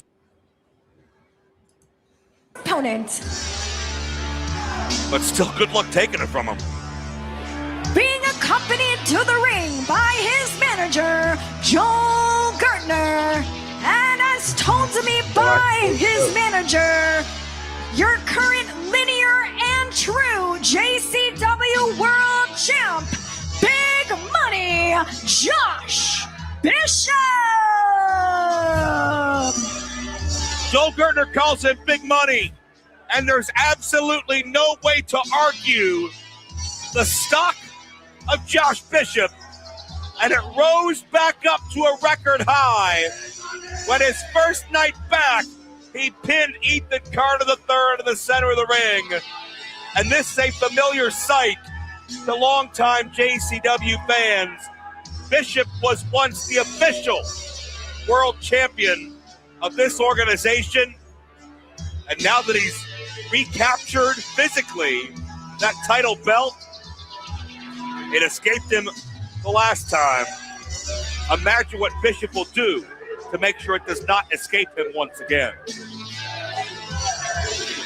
Across the ring, You look great, Joel. Oh, You look yeah, incredible. Okay, Joel, thank you. Thanks for displaying that for us. Posing with the vest and the title belt, if you can't see it home. He seems to go from cocky to crying very quickly. He's very emotional. Yeah, he has a lot of feelings. The man on the other side of the ring from Josh Bishop is a former JCW World Heavyweight Champion in his own right. Mr. JCW, he says, Kerry Morton. Look at these guys circling each other, Joe. Kerry's held that very same title belt, but and we've seen Kerry beat men like Too Tough Tony, like Willie Mack, and last week defeating Shane Mercer, and I'm still surprised by that. And I'm surprised by these fans, and I guess, the enemy of my enemy is my friend. They're rallying behind Kerry Morton. We've seen Kerry Morton show a lot of heart in recent weeks. JCW fans merely acknowledging and appreciating it because Kerry is an underdog once again here, no doubt. Kerry like a bat out of hell. And unloaded with fire in the corner. I think if Bishop was fighting 5 men, the 5 would be the underdogs. Oh, Irish whip. The ride and Oh, he got him down! And Bishop up power, lateral press. And Bishop powers out quite quickly. Very impressive crossbody. And that intensity of Bishop Springboard is just crossbody. off the page. And the way he can overwhelm and manhandle Like a slam. anyone he's like in the a ring with, it's clear to see. Sidewalk slam DDT. Nice counter. Tornado DDT. Very nice. Very nice. Into the cover. Kerry's very good at delivering that tornado DDT. It's a way to take a bigger man down. Oh, yeah. Randy Kerry had a great DDT. It's the way he swings his hips, the leverage he gets. That really makes that so impactful. And Bishop size neutralized, but not that time. Big clothesline. And Kerry landed on his head. I like how Kerry Josh Bishop is just so good. such a large man. Look at the back. And this man has waited some 2 years for this opportunity. Bishop has been on the sidelines. Well, the JCW sidelines. He's beaten the hell out of a lot of people and a lot of other organizations. Foot right on the back of his neck. But Bishop always felt unfulfilled and cast aside here. And Joel Gertner has found a way to channel that scorn, channel that disdain into a big money investment. Of course, still to come, the current JCW Lunacy World title deciding Caleb Conley to challenge Cocaine. This, I would suggest, a most unofficial title in the record books, but try telling that to Bishop because I'm not going to. Good point. Yeah, I'm definitely not going to volunteer to do that either. Cocaine and the JCW Lunacy World Championship against you gotta beat Caleb him. Conley. Okay, yeah. That is as big of a main event as it gets, and we've also seen Caleb Conley have to overcome some very long odds over the past month. Out 4 weeks in hell, and it may feel like where Kerry Morton is right now. Oh, check out the power. Just an insane level of strength. And Kerry Morton's no small man. Wait a minute. Kerry Morton pops up and sees an opportunity. Saw Bishop with his back turned. And I admire the urgency of Kerry Morton, but they just made Bishop matter. Kerry Morton's back is all marked up. He's been ragdolled all around this ring. Brought in the hard way there by Bishop. Can really control the head of Kerry Morton and just fling him around that ring. And you think about the champions, the legends Joel Gertner has managed and helped guide the careers of over the years. Bishop was dangerous as hell by himself, but now with Gertner, it's to a whole new level. And a next level knife edge. Just takes down Morton at past the speed of gravity. They're looking on. You're on that big money. Gertner talked a few weeks ago about the stock exchange. Bishop's one of those guaranteed blue chippers. You buy now and you hold it because it's only going to go up and up for the foreseeable future. Throwing Kerry across the ring now. Kerry had no choice but to keep moving.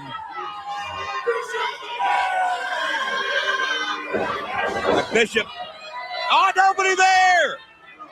Kerry Morton able to sidestep. Come on, Kerry. These fans willing Kerry Morton Come on, on. Kerry Morton.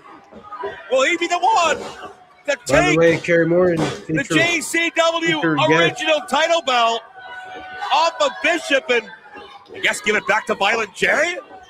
Seemed to be what he wanted to do. Springboard off the Forearm rope. shot. Kerry trying to curry favor wherever he can, knowing that Russo and he will never see eye to eye. Kerry Morton psyching himself up. Oh, Hits that knee. Gonna kiss it goodbye. Hey. Modified version. Doesn't normally hit it well. They're standing. Now their knee pad down. Kerry gonna get a clean shot. Oh, Gardner! Joel. Gardner has pulled the leg. What a dickhead. Morton was gonna beat Bishop. If he hit kiss it goodbye, Bishop would have been out. And it's time to head to Bishop Road. No. Kerry's fighting. Morton, Oh, my God. Morton tried to. Damn, that was stiff. Let's play that back slow, man. Not that slow. Morton, Oh.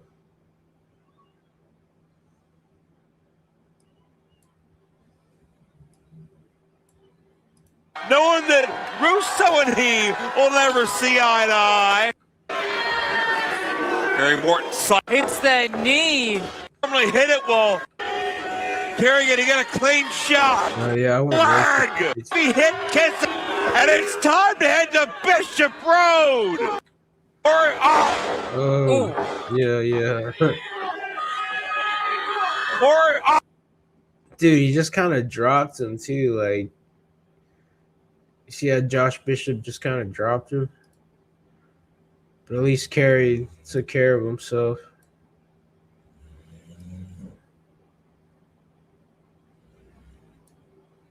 Time to head to Bishop Road. Oh. I guess it did its job, though, right? I'm nobody to critique, but, you know, it looked a little awkward, I guess. Morton It tried did to its job, so counter out of that exit. forgivable, you know, it's not Wait the worst power, What but here's in the world? Now, EC3, Ethan Carter III is in the ring. Oh, we saw major differences last week and earlier tonight. EC3 Yeah, Kerry one Morton gonna lost. let Bishop beat Kerry Morton with that exit 187. I don't think we thought EC3 would save The Kerry Morton. referee has ruled this a no contest. Yeah, this match thrown out because of the interference. Kerry's not happy about that. It wasn't about saving Kerry Morton. It was just keeping Bishop from getting the victory. And now Kerry Morton saying, I had him. Why'd you get in my business? And now these men are fighting. And Bishop sends Carter into Morton. Oh, my God. This Bishop's a freak of nature. Ragdolling EC3, now the same for Kerry Morton. My God.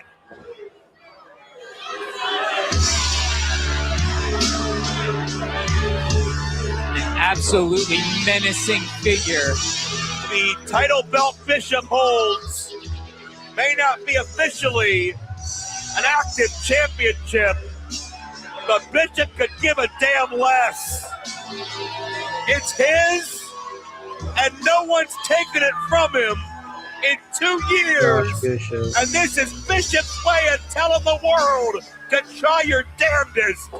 Joel Gertner has big money on the table, and Bishop is an unstoppable beast. I dig it. who was going to stand in the way of the path of destruction of Josh Bishop, the old JCW world title possessor. Luigi on the elbow. Let's go. Here we go. Hey, Shit. All right, guys, here we go. Let's go. Let's go. So, Friday, camina. Amunita, ese di Mingya. Mingyo ka. Avanti. Pizza party. We have a pizza party with the Luigi Pretty. Detroit Murderous, fantastic news. Venue change ninjas. On June 19th, as part of JCW's Gorilla Monsoon June, it's JCW Lunacy. Join us as we make our fresh-ass return to the beautiful, safe, and fucking lovely Majestic Theater on Woodward Ave in downtown Detroit, Michigan. Don't miss 2 episodes of JCW Lunacy taking place at the awesome, cozy, air-conditioned Majestic Theater June 19th. 6:30 doors, 8 p.m. bell time. I'd buy that for $1. Absolutely fucking free. Dope ass ringside seats are available for purchase. Also, don't miss 2 more JCW Lunacy episodes the very next night on June 20th at the Vault in Saginaw, Michigan for free. And 2 more episodes June 21st at Greenwald Hall in Lansing, Michigan. Make an easy road trip with your crew and be 6 weeks ahead of the rest of Lunacy Land by attending all 3 shows and witness 6 brand new episodes live for free. Limited bomb ass seating available. Wear your orange tinted 70s style shades and make Gorilla Monsoon proud. The Lunacy continues every Thursday night following JCW Lunacy. Join your host, Mac Davis and Jeff Lane, live for the JCW Lunacy Post Show. Special surprises, exclusive news, killer interviews, and footage. So when the final bell rings and you still want more, we have the score. Blood on the canvas, jokes in the chat. We laugh, we gasp, we run it right back. Face paint dripping, crowd still chanting. We go live while your heart's still panting. Backstage Lunacy, all access with Mac Davis and Jeff Lane. Live Thursday nights following JCW Lunacy. Exclusively on Vince Russo's The Brand on YouTube. Our cameras are tracking Barnabas. He's waiting impatiently outside. We understand he and the supplier are going to meet up immediately after this broadcast. The following contest is a 6-man tag team match scheduled for one fall. Introducing first. Being accompanied to the ring by the Don Big Vito, the team of Sally Boy, Vincenzo, Luigi Primo, and Joey Twitch and 2-time Shin Cone. They are the Luciano family. And poor Yabo still handcuffed. And Luigi Primo certainly he seems oblivious to what's happening. Pleased as pie that he is apparently part of this family and part of this match. But one of these things does not seem like the other. Maestro, the music, please. And Vito to address the masses. We're going to start this off like always. Wipe that shit off all your faces. All of you people suck. And I hope each and every one of you has nightmares about tonight. Go ahead, Toots. Shout out Big Vito, friend of the show. And their mystery opponents. Let's see what Russo. He just called Kid Toots. Her name's Kid Cadet. Like, I don't know if that's her real name, but that's like her industry name or something on Instagram, you know. She looks very good, especially for her age, I will say. Cooked up. This was his idea. Hold on. Guys, I gotta say, you are one of the most beautiful ring announcers ever. But we're not having a match tonight. You may go. Everybody, give her a hand. She's beautiful. Oh, Pouring it yeah. on a little thick there, Vito. Hey, Jeff, the ref, get the fuck out of the ring. We don't need you either. My referee. They'll probably screw something up like always. What's happening? What's happening? This is not scheduled. It's supposed to be a All six-man right, tag. guys. Tonight, this is the Vince Russo Swerve. It was a swerve? And we're going to talk about family business. Luigi. If you guys could shut the hell up, maybe I could talk to Luigi. They're going to make Luigi kill somebody, bro. They're going to make Luigi fucking kill somebody, bro. This sweet poor boy Luigi, look at his face, man. He's oblivious. He has no idea, bro. He's about to sell his soul to the devil. Big Vito. Oh, mamma mia. I'm gonna get the best pizza. Luigi, last week, you speak to a Joe, right? Now you and Joey had a conversation. What did Joey and you talk about, Well, I just told him how there's going to be Luigi's Pizza all over the world, a restaurant chain. Luigi, I smell some anchovy rats. I don't think you speak of the truth. I think maybe you and Joey had a conversation about finding his brother Danny. Godfather, I'm telling you the truth. I wouldn't lie to you. I'm your loyal soldier till the end, Godfather. My loyal soldier. You watch all the movies. You do everything I say. Sally boy, take out this piece of shit. Oh, No! Luigi didn't do a damn thing to deserve this. He did everything I told him to do. Oh no! Yabo is right. No. They just wanted to make a fool out of him, making the butt of the joke. And this whole thing was a damn setup. Oh, we know what that music means. Oh, is that Violent Oh J? yeah, they're Duke of the Wicked. He's got a mission. Oh my God, Right it's side of his Violent road. J. And he's got a kendo stick in hand. Sally Boy's already felt that once. Violent J is armed, and Violent J is looking to bring some justice. Oh, look at yeah, nobody's gonna step to the Duke now. Nobody's so tough anymore, Duke are of they? the Wicked. All right, Friend hold of the on, show. hold on. 1 second. It's a standoff. You are just the guy I Like want to Darth see. Vader up in there, bro. I got a beef with you, and we're gonna take care of family business tonight. Joey, come here. Now, shut your damn mouth. Joey, remember last week when I told you I had a job for you? Your job is to take care of this piece of fat fucking shit. Yeah.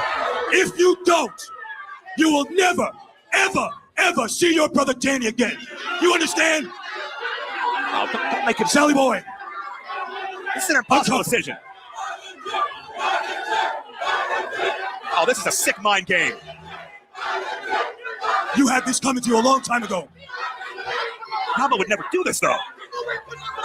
It's his brother? Relax. Or his father? I want you to Victor? step up to the plate. You either see your brother or you do as I say. Yabo's already been under duress for a long time, Joe. Can't. Violent J's the reason he's here. They're family. Violent J talked them down when they wanted to leave. Turn on Violent J. That's Yabo. Violent J's not looking to fight Yabo either. He Go knows the ahead, make a situation. choice. Violent J said, do what you gotta do. Save your brother. I want to save your brother too. It's the only way. What's Yabo gonna do? Oh! Again! Again! No! Again! This is uncomfortable. Get on him! Get on him! Oh, that's not enough. Oh, Get on Violent him! J long retires Get on from him! in-ring Oh, action. this is like the passion Oh, of here comes Christ. Tony and Willie Mack. But, Here's you the know, cavalry. Juggalo. And the fight is It's on. Too Tough Tony, Willie Mack.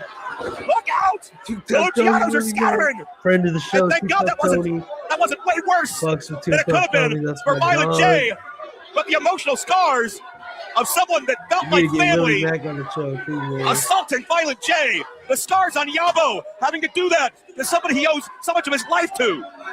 Oh, the Luciano's power is going to some sick lengths. And they better let Yabo see his brother after that.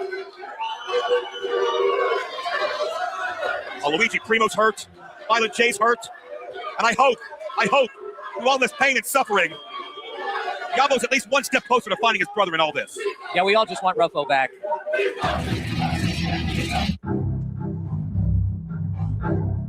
Cocaine Kush. Oh, look who it is, the fucking crackhead with a baseball bat. What are you gonna do? Vito, relax. Listen.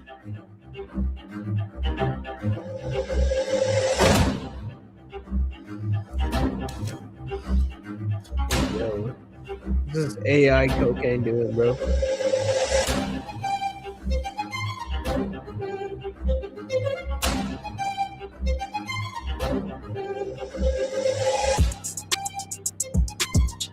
Drugs, doing drugs. We are doing drugs. We're doing drugs. We're doing drugs. Drugs. Yeah. Cocaine. Kush. Cocaine. Kush. Cocaine.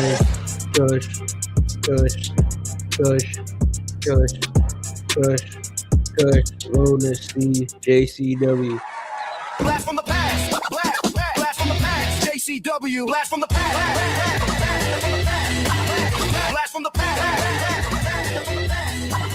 Blast from the past. Blast from the past. What do you mean?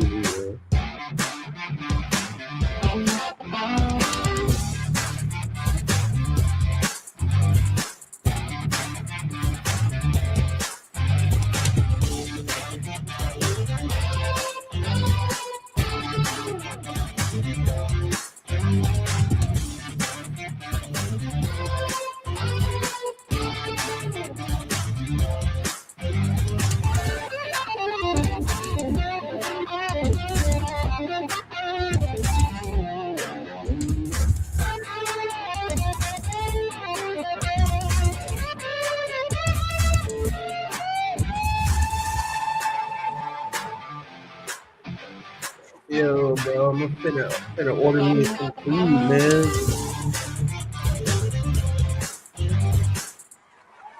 Blast from the past. Blast from the past. JCW. Blast from the past. Blast from the past. Blast from the past.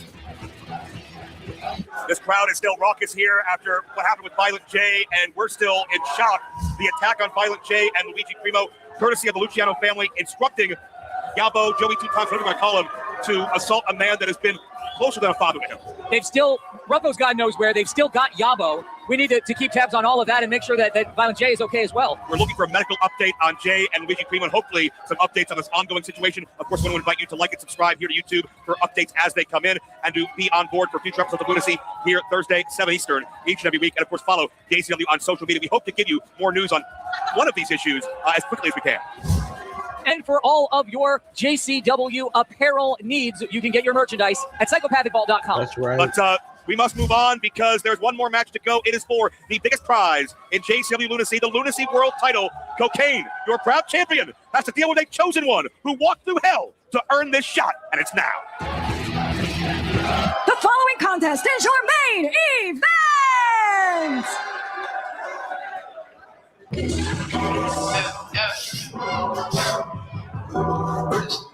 Is this destiny, or will it be disappointment? A long road for the challenger.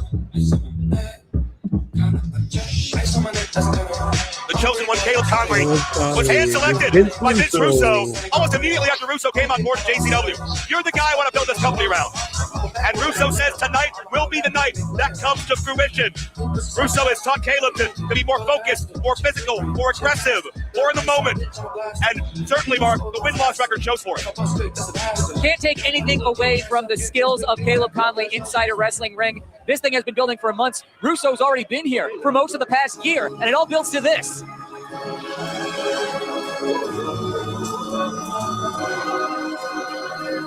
A homegrown JCW original is the champion Cocaine. It's gotta be cocaine. Cocaine going fucking crazy. The land of lunacy. Ever since he defeated Mr. Ken Anderson, He's got an 8 in ball. Florida. And several months later, no one has been able to unseat the devil's favorite dealer from atop the lunacy perch. But there is a political machine and 35 years of bad attitude propping Caleb Conley up in this world title main event. The following contest is your main event, scheduled for one fall with a 1-hour time limit for the JCW Lunacy Heavyweight Championship. Introducing first, the challenger from Charlotte, North Carolina, the chosen one, Caleb Conley.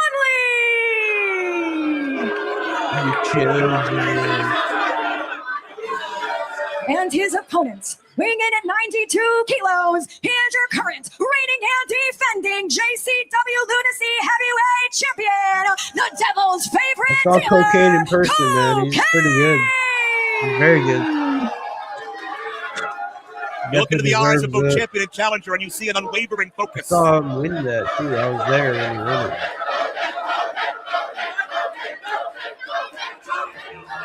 Cocaine, almost a manifestation of Violent J's vision for JCW. The man on the other side of the ring, chosen by Vince Russo. It's almost a proxy fight, Joe. This is it, man. This is it. I remember, Joe, when I was a kid. I know you're not as old as me. I remember Ali Frazier won Madison Square Garden. I was a 12-year-old kid. That's the feel right here. That's the vibe. Something very, very special is going to happen tonight, Joe. Very special. It's not about the distractions. It's not about the adversaries. It is only about champion and challenger in the ring, here and now, one-on-one, Lunacy World Title.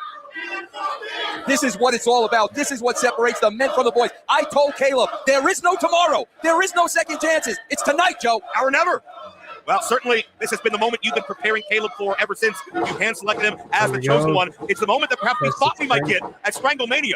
But now it is one-on-one, no outside forces, as an aggressive collar elbow tie-up between both men leads to a stalemate. And he is ready. He is focused. This has been months and months and months in the making. I could not have picked a better man than Caleb Conley.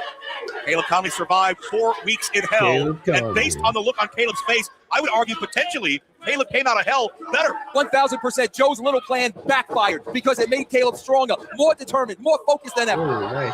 Cocaine has that insane agility. And listen, I'm not taking anything away from Cocaine. He's been a great JCW champion. As of tonight, he will no longer be that champion. Very well could be, but Cocaine lands on his feet, cat-like quickness. And the Oh, handspring. the agility of both of these guys is off the charts. Caleb Come on, had that Caleb, stay scouted. focused. Caleb had that scouted and got out of the way as well. Woof. Caleb's the veteran of the two. He's got more ring wars behind him, and certainly notwithstanding that, the influence and the teachings of Vince Russo. Wait a minute. Oh! And this is the side of Cocaine that I'm not sure we've seen before. And I want to make one thing clear. We have not underestimated Cocaine for a second. Not for a second. Caleb knows what he's in there with. Cocaine is ripped, and now trying to rip the chest cavity of Caleb with those knife-edge chops.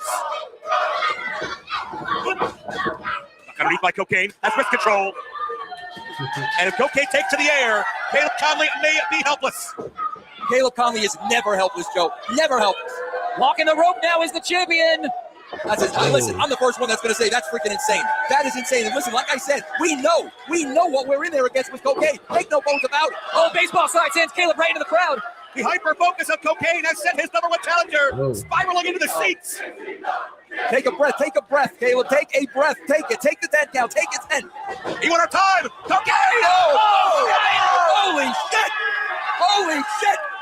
This is what the Lunacy World Title means. Oh, we lost Vince again. Holy shit. Holy shit. What an ambassador for the JCW Lunacy brand Cocaine has been. Look at Caleb's up. Caleb's up. Caleb's up. On the right side of the guardrail. I don't know if he's going up. Now he is. But it could go for back by Caleb. That's, oh! Yeah, man. Take it in. Count. Head first into the post. Almost took out a cameraman. Fuck you. That's just the force and intensity. And Caleb. Yes. And Caleb knew exactly what this was going to be. Exactly what it was going to be. And we're getting it here. Across the guardrail. And now Cocaine. Vulnerable, can't see what's coming. Oh, double star. Got a baby. Right between his shoulder. Get him in the ring, Caleb. You got to pin him in the ring. Get him in the ring. Get him in the ring. And Caleb Conley. Okay, maybe out. He may be out. Caleb will not win the world title on a countout. Okay, certainly in a bad way. It's rarefied air. Stay on him, Caleb. See, Caleb. Quit hot dogging, man. Get in there. It's vulnerable. Get in there. Get on him. Get on him. Well, it's Russo said that this is the... Stay on him, Caleb. No do-overs. Drown him out. Attaboy. Well, stay on him. Stay on him. Between the shoulder blades. You can see, okay, battling back. Reaching for a rope, but Caleb keeps it. Oh, again. Oh, pin. Go for the pin. Go for the pin. New champion. Here, 1, 2. History. No, not yet. Oh. We were right there. We were right there, Joe. Less than a second away from a new world champion, and Caleb right back on top of the reigning champion. Come on, Caleb. Stay on him. Stay on him. Oh. Hard left. Okay, never saw it coming. That's it. That's it. Stroking the champion now over that center strand. Caleb, forget the people. Forget the people. That Let's was say that everything Mike. comes together Oh, like, what kind of a shit. champion is... Oh, shit. Oh, shit. We got a legend in the chat. What's up, dude? We're just watching this JCW championship match, man. We got fucking Cocaine, who's like an internet legend himself, versus Caleb Conley, bro. And yeah, man, we're just up late, bro. Fucking chilling, bro. Fucking, you got me shook, bro. I don't even know. We just playing this video, man, and like you had to come in here and like, you know, get me all starstruck, you know, get me all Caleb Conley going to be a great champion. Zone, A great champion. man. The greatest champion of all time. Oh, boy, now we're in punishment mode. Now we're in punishment mode. He's Yeah. got this, man. I've never felt more confident Yeah, in my for life. sure, This is man. history. Cocaine, like I was saying, like I've seen Cocaine in person, and he never takes off his shirt like this. So like for him to take off his shirt, it's already like giving me bad vibes, you know, like, and I'm not gonna lie, I already know what happens. But yeah, both of these guys are great. Like Russo chose Caleb Conley, Break him. If he doesn't jump top of the ring, he can hit him immediately. and Cocaine's kind of like Oh, champion gets out of the way. Right back on him. like an edgy rated R kind of character, you know. But I was thinking about getting a pizza, bro. I was thinking about getting a pizza. That's why I'm like kind of distracted, bro, because I kind of want like a pepperoni pizza. But I also want chicken wings, and I also want a Hawaiian pizza. Like, I can't just have one pizza. I need to have two different. I need to have options. You know, because I'm a fatty, bro. No, I feel that, bro. But yeah, man. Thanks for checking it out, man. I usually have like more people here, but I guess all my friends don't think I'm cool anymore, you know. You gotta get the two pizzas and wash them down with the wings. That's right. That's right, bro. And then you gotta wash down the wings with a 2-liter Coke, and then you gotta wash that down with some cheesecake, you know? Like, that's regular, bro. You got to keep in mind that resilience, that pain threshold, that power that Cocaine brings. So he Who's should got the coke hard out here in a medicine? minute. Who's He got the should hard do medicine? a lot of cocaine here in a minute. Cocaine does it, that's for sure. Get out! Get out! Bail! Bail! No, I love you, man. We love you, bro. We gotta get you on the show sometime, bro. We love you, man. Especially when we got a big guest, bro. Because right now it's just me chilling. But like if we ever get like Russo again, I know we're supposed to get Big Vito next Saturday because it didn't happen this Saturday, so it's gotta happen next Saturday. And he was like in WCW and WWE, and he's just a good guy. You can pick his brain, but like anytime you are welcome, bro. You're fucking a legend, like I said, bro. And yeah, bro, like to me, like streamers are my cup of tea. A lot of people don't like streamers, but for me, I just grew up on the internet fucking with streamers, and Epic Mike's one of the coolest. Like, you know, I'm not trying to glaze him, but definitely he knows his wrestling knowledge. Come on, Caleb. Jeff the Ref, I this met is him in Rocky person 2 all over too. again. It's Rocky 2 all over again. Come on, Caleb. You got a sparkly What the ass sense of a shirt. double count out of It no sense. And Caleb knows that. He knows that. He knows what he's out there to Thank do. you, bro. Hell yeah, bro. I don't know what kind of pizza I'm gonna get though. I'm still debating if I need two pizzas. Like, no, I don't need two pizzas. Like, especially this is a sparkly ass ref, bro. His name's Jeff, and he's sparkly. Referees at 6. And Cocaine is Hey, feeling yeah. that re-energization. In Rocky 2, the challenger won. Easy. I think you're Wow. Easy, Mark. Clap. And reversal. Look at the agility of Cocaine, man. Cannot be denied. I'm not going to Yeah, sit this here and this ignore Kane it. architect is Oh, no. nice cutter. That was dope. No, 2. There was 2. A long Only 2. but 2 nonetheless. I need water. I need water. Out here in Lansing thought that There's Russo, friend of the show as well, rocking his San Francisco Giants jersey. I was just at the Giants Marlins game today. Fucking Marlins blew them out. That was it. It was almost it. And certainly we are zoned in. And come on, Caleb, dig deep. Dig deeper than you've ever done before, man. Dig deep. These fans are standing. Get way down in the scrotum, bro. That deep. Cocaine's digging in Scrotum. That is exactly what he's doing. This ain't happening. Yeah. And this ain't illegal. He's gonna do a bunch of cocaine. He's not using it as a weapon. Totally by the rules. He's going fucking crazy. Needs a stadium. Where are you going? What do you wait? You can't just walk in there with Oh, a Russo, bat, Batman. Slam. Batman's And get coming. Russo the hell out of here. Bro, Lansing is like 2 hours from me. Bro, you gotta check out the Juggalo shit, bro. You'd be surprised how many Juggalos bring their kids and shit. Like, that's what surprised me, because I wasn't a Juggalo, but I was a professional wrestling fan, right? So like, I don't know, like I wouldn't tell everyone to bring their kids, but you know, some of them fuck with it, and like that's what everybody tells me is like they're surprised how many kids are there, and I'm like, I know, right? Like, but yeah, if you're ever like, you know, trying to check out a show, dude, I'd recommend it, bro. You know, I can't promise I can get you VIP, you know, just because I know some of the guys, but it'd be cool, bro. Like maybe you and Mrs. Epic, you know, can go there and have a date night. I don't know, maybe even bring the family, you know.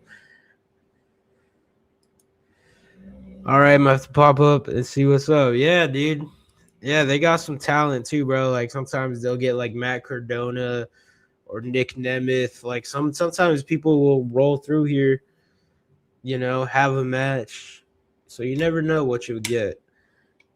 Russo's gonna try to screw Cocaine. And Cardona was the Russo got champion. dropped. Former Okay, champion. got Russo. Hell Yeah, yeah. Russo got Hell dropped. yeah. Wait a minute. Caleb, burning hammer. Countered. Man, that's one way to deal with Russo. That was awesome. Backhand from Caleb. Cocaine on the rebound. Catches the leg, takes the challenger off of his feet now. And Cocaine. Okay, we got a sharpshooter. There's the submission. Ha! Caleb trying to take the We got pressure off of his Russo. lower back by pushing up there on his arms. He's reaching for Russo. He's almost made it to Russo. No, the champion brings it back in. Will Caleb top of Hey, what's up, Mr. T? Oh! What up, brother? Oh, look at the depth. Look at the bridge by Cocaine. He couldn't hold it for long, but We're that had watching to Cocaine inflict some Conley. serious damage. Oh, that's why he let Stephen go. Flo. Stephen Flo. Stephen Flo has no business out here. He Oh got my laid god, it's out getting earlier tonight. chaotic. Oh, come on, get him out of here. You could say it's lunacy. Am I right? No, the bat. Flo has done so much to. Oh Oh, Russo passed over the bat. no! The back to the face. Conley's gonna win, right? Damn you, Russo. Caleb Conley. Oh! Damn. You know what's funny is like Vince Russo spoiled this on his YouTube channel. It was fucking hilarious because like, you know, everything's supposed to be so hush hush, and then Russo accidentally spilled the beans. He's like, "Oh yeah, Caleb Conley, your new world champion." And this show just came out 2 days ago because it's pre-taped, and of course he was live, so he was talking in the present, and yeah. Yeah, dude. Let's check out Epic Mike's latest stream, dude.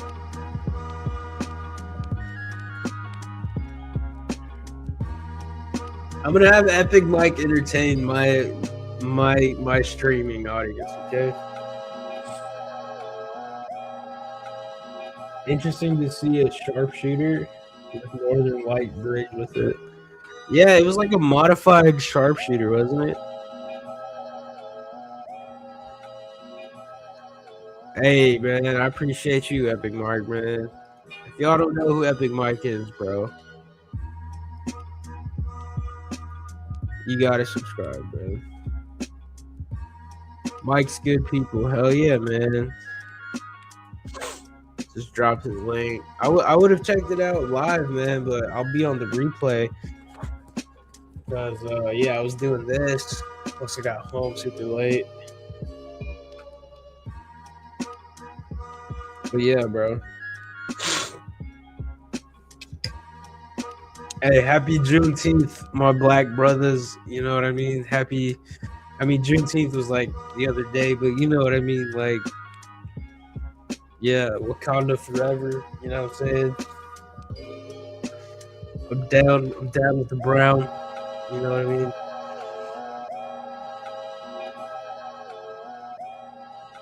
Even though he loves Batman vs Superman. Oh, shots fired. Mr. T, should I get a pizza right now? Should I get a pizza and wings?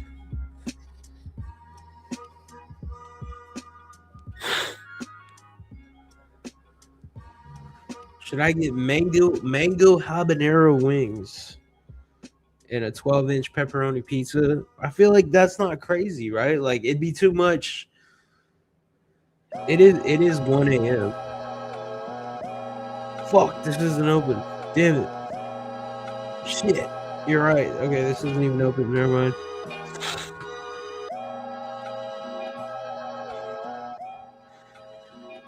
There's gotta be like some late night pizza, bro. There's gotta be, bro. Pizza New York slice.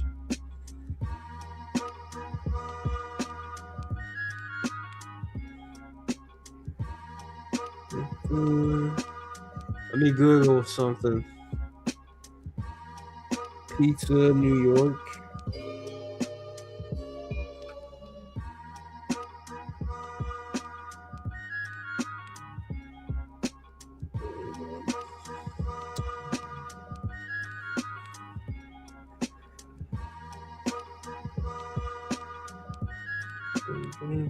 Closes at 4 a.m. this one.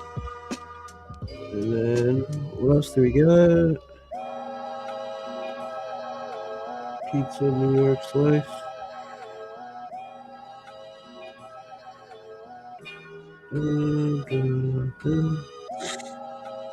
Got McDick's, Domino's, Pizza Hut.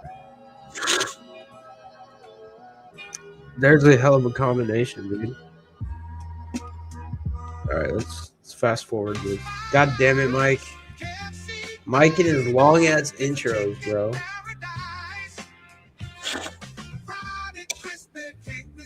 How's the man supposed to watch his show with all this dead air, Mike? Jeez, man, you're going off talking about dead air.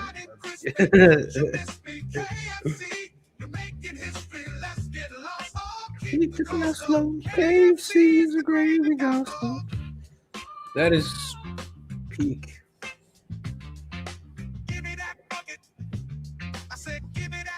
Ooh, I gotta blow my nose. Well, I gotta mute myself because it's kind of. And we are maybe hold on. Wait a minute. We might be live. We are live. I'm Ron Burgundy. Listen, I'm just gonna tell you guys right now how this is gonna go. You're so funny. You guys probably this may mean nothing to some of you. Some of you, you'll understand. I forgot to take my meds this morning, my ADHD meds. Didn't remember that I forgot to take them, which is part of the irony of ADHD. So I've been raw dogging it all day today. Was like, oh, I have to stream. Now, for people that don't know, yeah, man, I started off the show talking about TNA and how they wanted to sell TNA for like 50 million. That's what I heard, right? I don't know if they're worth 50 million, but like I said, if they are and it's good for the business and it makes more job opportunities, then I hope they sell. But I don't know what you're talking about. Is that what you're talking about? Because I heard they're trying to sell. I think sometimes ADHD gets overblown, blown a little bit out of proportion. But it is a thing. It does affect you. It's just it's not as debilitating, and in my opinion, it's not as debilitating as people who kind of like do mental health. What would I say? Mental health sympathy posters. Oh, I have ADHD. It ruined my life.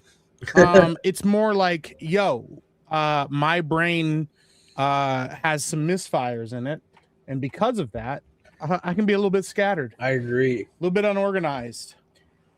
A little bit spicy. Oh yeah.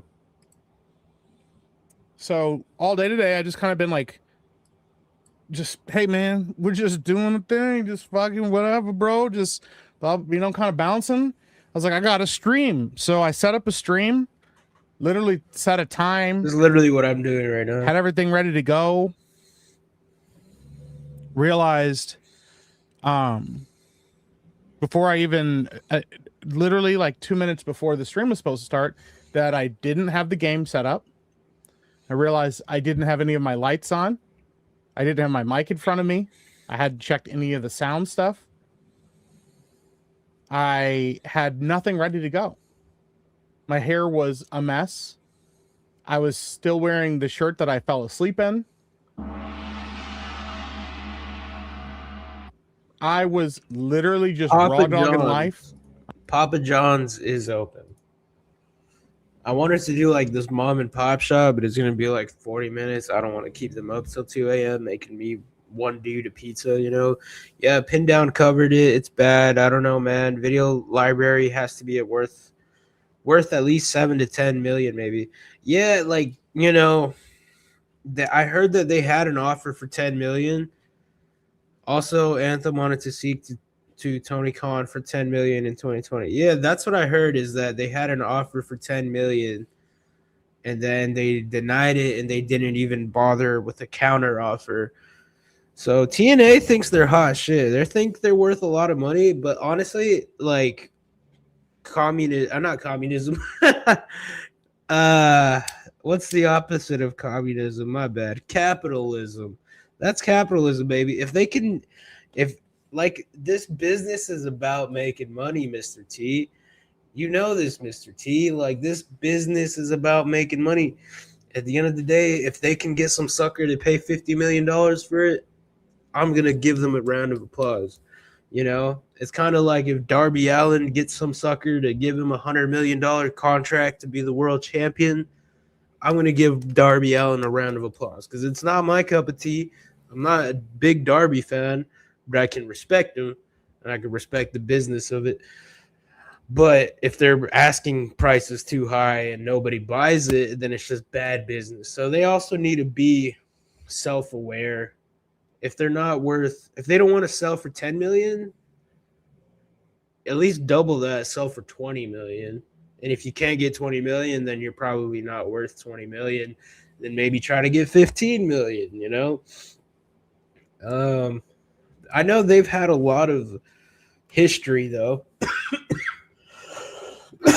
They've had some WWE guys roll up in there, you know.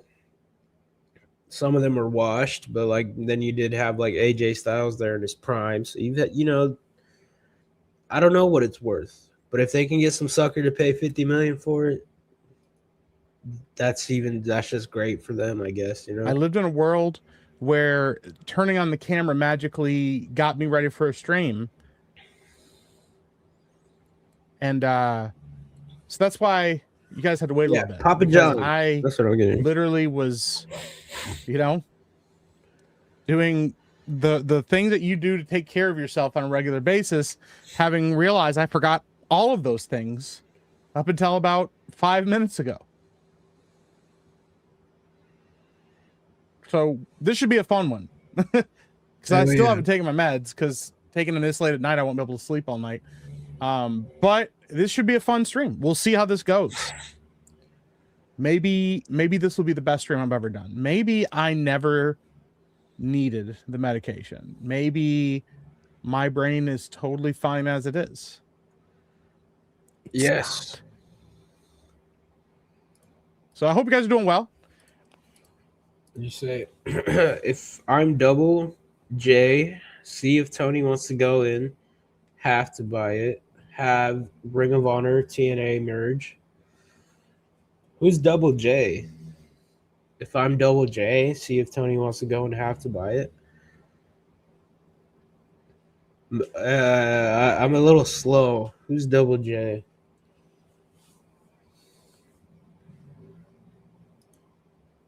Jeff Jarrett. Oh, yeah.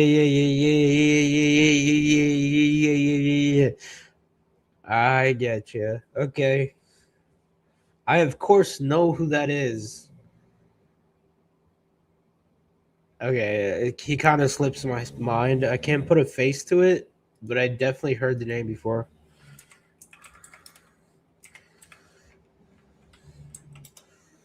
Oh, yeah, okay, yeah, this guy, yeah. Yeah, he's got money like that?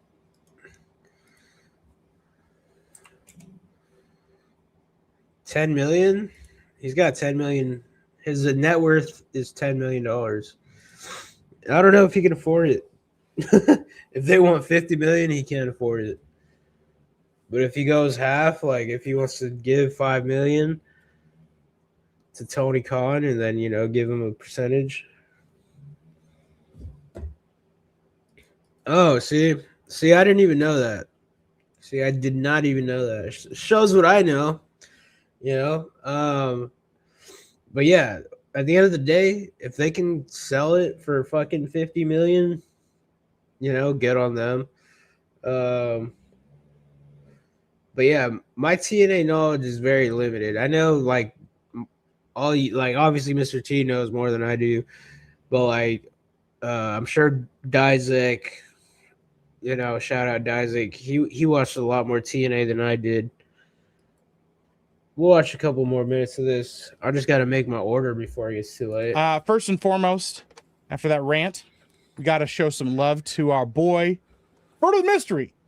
So, yo, hail Epic Mike, hail to you, Fruit of the Mystery. You're first in chat. You know what that means, right? It means your soul's glowing.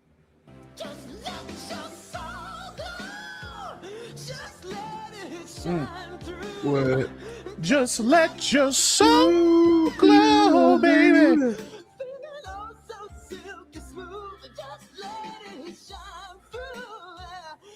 That's hard, bro. Shout out Fruit of the Mystery. Appreciate you, bro. Yeah. That shit's hard, man. Look at that. I can put my pen right there. I just realized where I could put that. I'm gonna set that right there in my little pop filter. Shout out, thank you, appreciate you. All right, I'm gonna start saying hi to people in chat. Chat's been flying, so I don't got a lot of time. So we're gonna be quick about it. A lot of time to catch up with. I'm behind in chat. We got Chick74. What's up, buddy? We got Blue Ridge Bear. Shout out, my friend. Good to see you. Naruto the 7th, Mod Extraordinaire. Good to see you as well. Andrew Frazier Jr. Shout out. Yo, Mike, New Blackstreet was hilarious last night. New Blackstreet was a real problem, but it was a good problem to have. Shout out. Thank you guys for being there, hanging out with us yesterday. That's actually the reason I didn't stream yesterday. Yeah, shout out New I was going to try Blackstreet. to beforehand, didn't have time. Then I was going to try to do it after, and it was very late. Shout out Atreus and Kadam, the other black guy. I met Atreus in person, and I had no idea who he was, though, in person. I was like, until later on, I was like, oh, I met Atreus.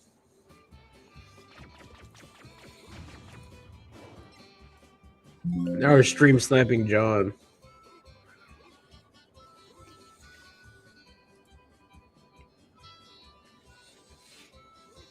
Right down the ocean.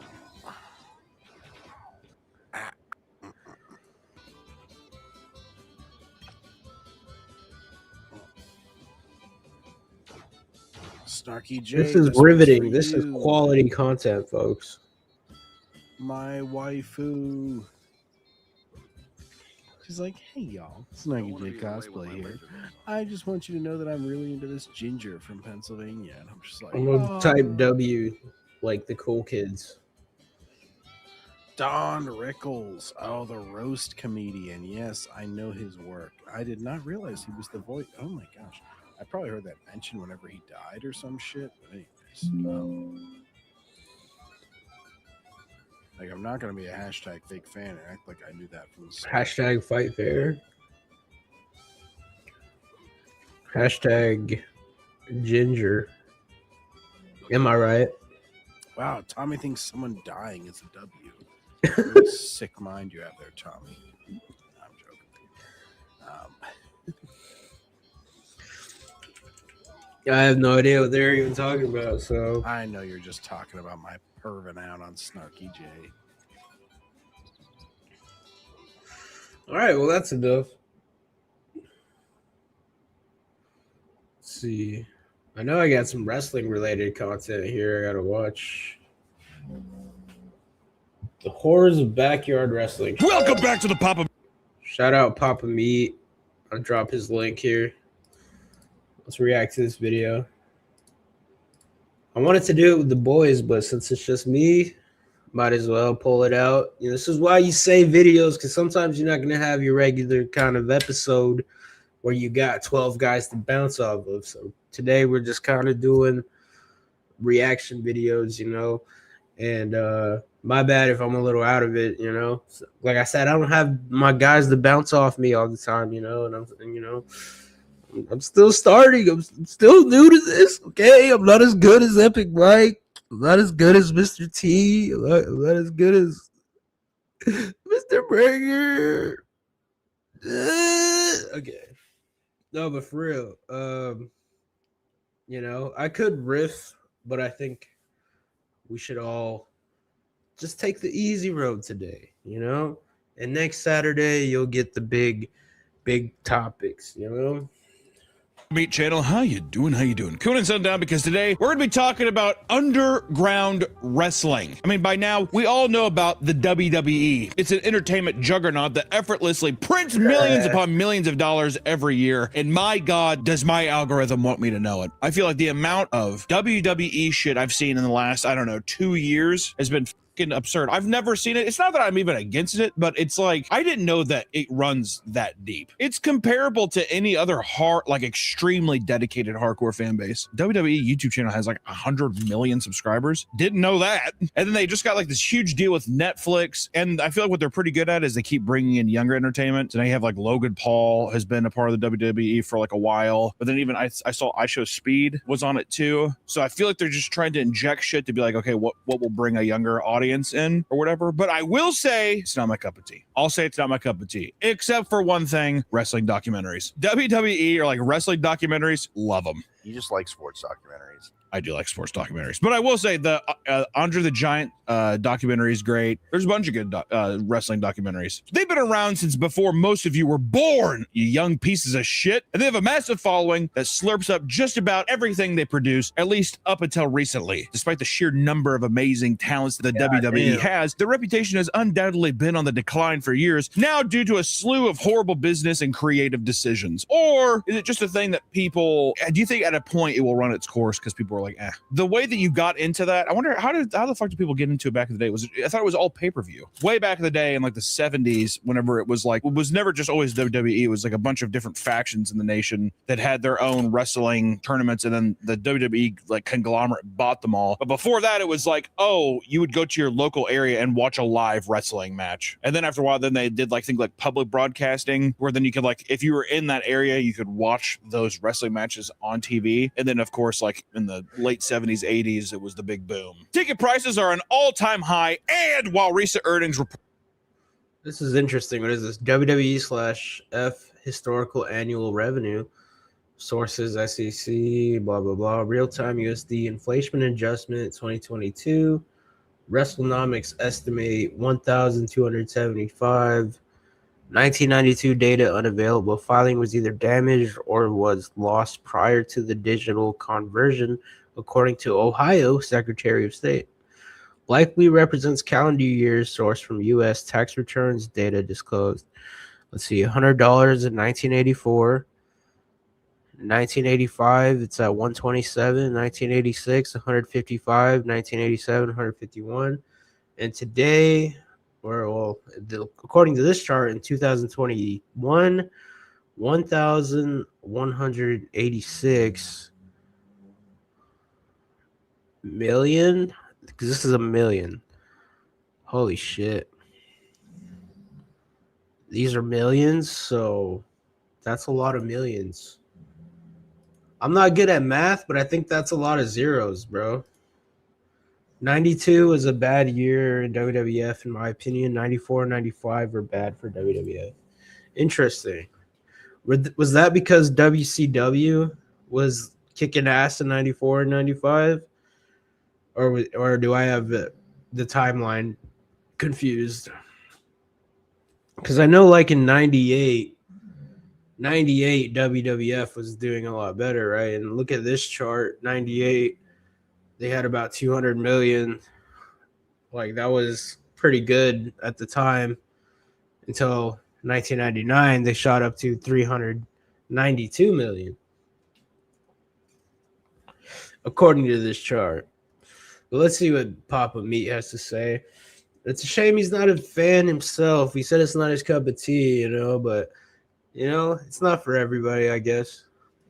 Boast impressive numbers. They came at the cost of big talent asking massive pay cuts, with some even being fired out of nowhere despite having active storylines people were invested in seeing play out. Many of these increasingly frustrating decisions came after the 2023 UFC and WWE merger, combining over a new name, TKO Group Holdings. What's followed has been a string of bad decisions many view as tainting the thing that made pro wrestling feel so special. There is a constantly growing number of ads pumping show runtimes to nearly 3 hours, ridiculous amounts of forced celebrity guests, repetitive storylines, and a general feeling that the magic of WWE has been reduced to a corporate mess. Dedicated wrestling fans yearn for a time when things felt more authentic and less corporate, leading them to invest their time in smaller underground forms of wrestling. So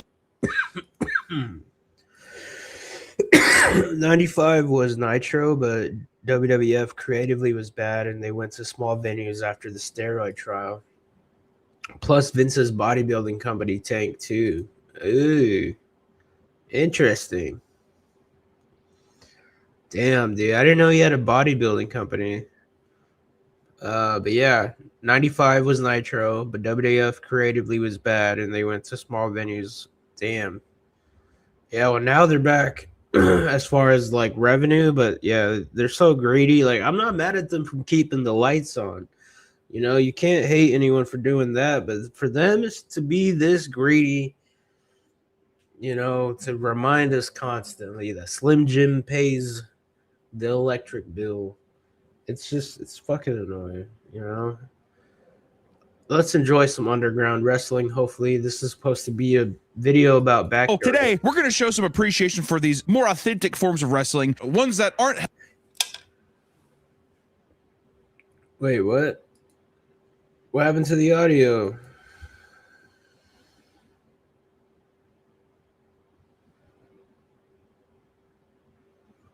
Yo, there's a lot of people saying the audio cut. Anyone else sound going out around minute 3? From 3 minutes to 3. Because I know when people get all butthurt when you say wrestling is fake. When really what people are saying is it's scripted. You already know who's going to win. But people take it as a great offense, as if like men aren't like fucking hurling each other or the things. They're not flipping and kicking each other. The fake punching with the stomp, I think you could get rid of that. I think that doesn't sell. I mean, does that sell well to you when you see that? When I see giant chest smacks, though, I'm like, that's kind of cool. Smack a man's chest. I don't know why you do it, but you can. Punch stomp, I just don't understand. Someone who's an avid wrestling fan, tell me. I love the way like a non-fan sees it, because they're so right. It's so ridiculous, because he admitted it's not his cup of tea, but it's so right. It's like, you could slap a man's chest, like you could DDT somebody, like that's what it's entertaining about it, is because like it's technically you could pull that move off in a fight. If you're good, I guess. Vince had his own supplements. ICO Pro. Interesting. He cut the audio for copyright claim. Yeah, definitely. That's what happened. Yeah, WWF will get you, man. And now especially they're conjoined twins with Disney and HBO Max and Hulu and everyone else they're in bed with and ESPN. It's like a giant three-headed monster that's developing more heads every day. You know, it's fucking gross. Oh, I like the punch stop. I think it's because back then cameras weren't very good, so it looked believable on TV. It's like Yeah, with some of the angles they have now with like Netflix stuff, it does not do you any favors. You have to have some distance, you know? It's like with shitty movies back in the day, being like, who gives a shit? They're gonna see this on a 12-inch screen.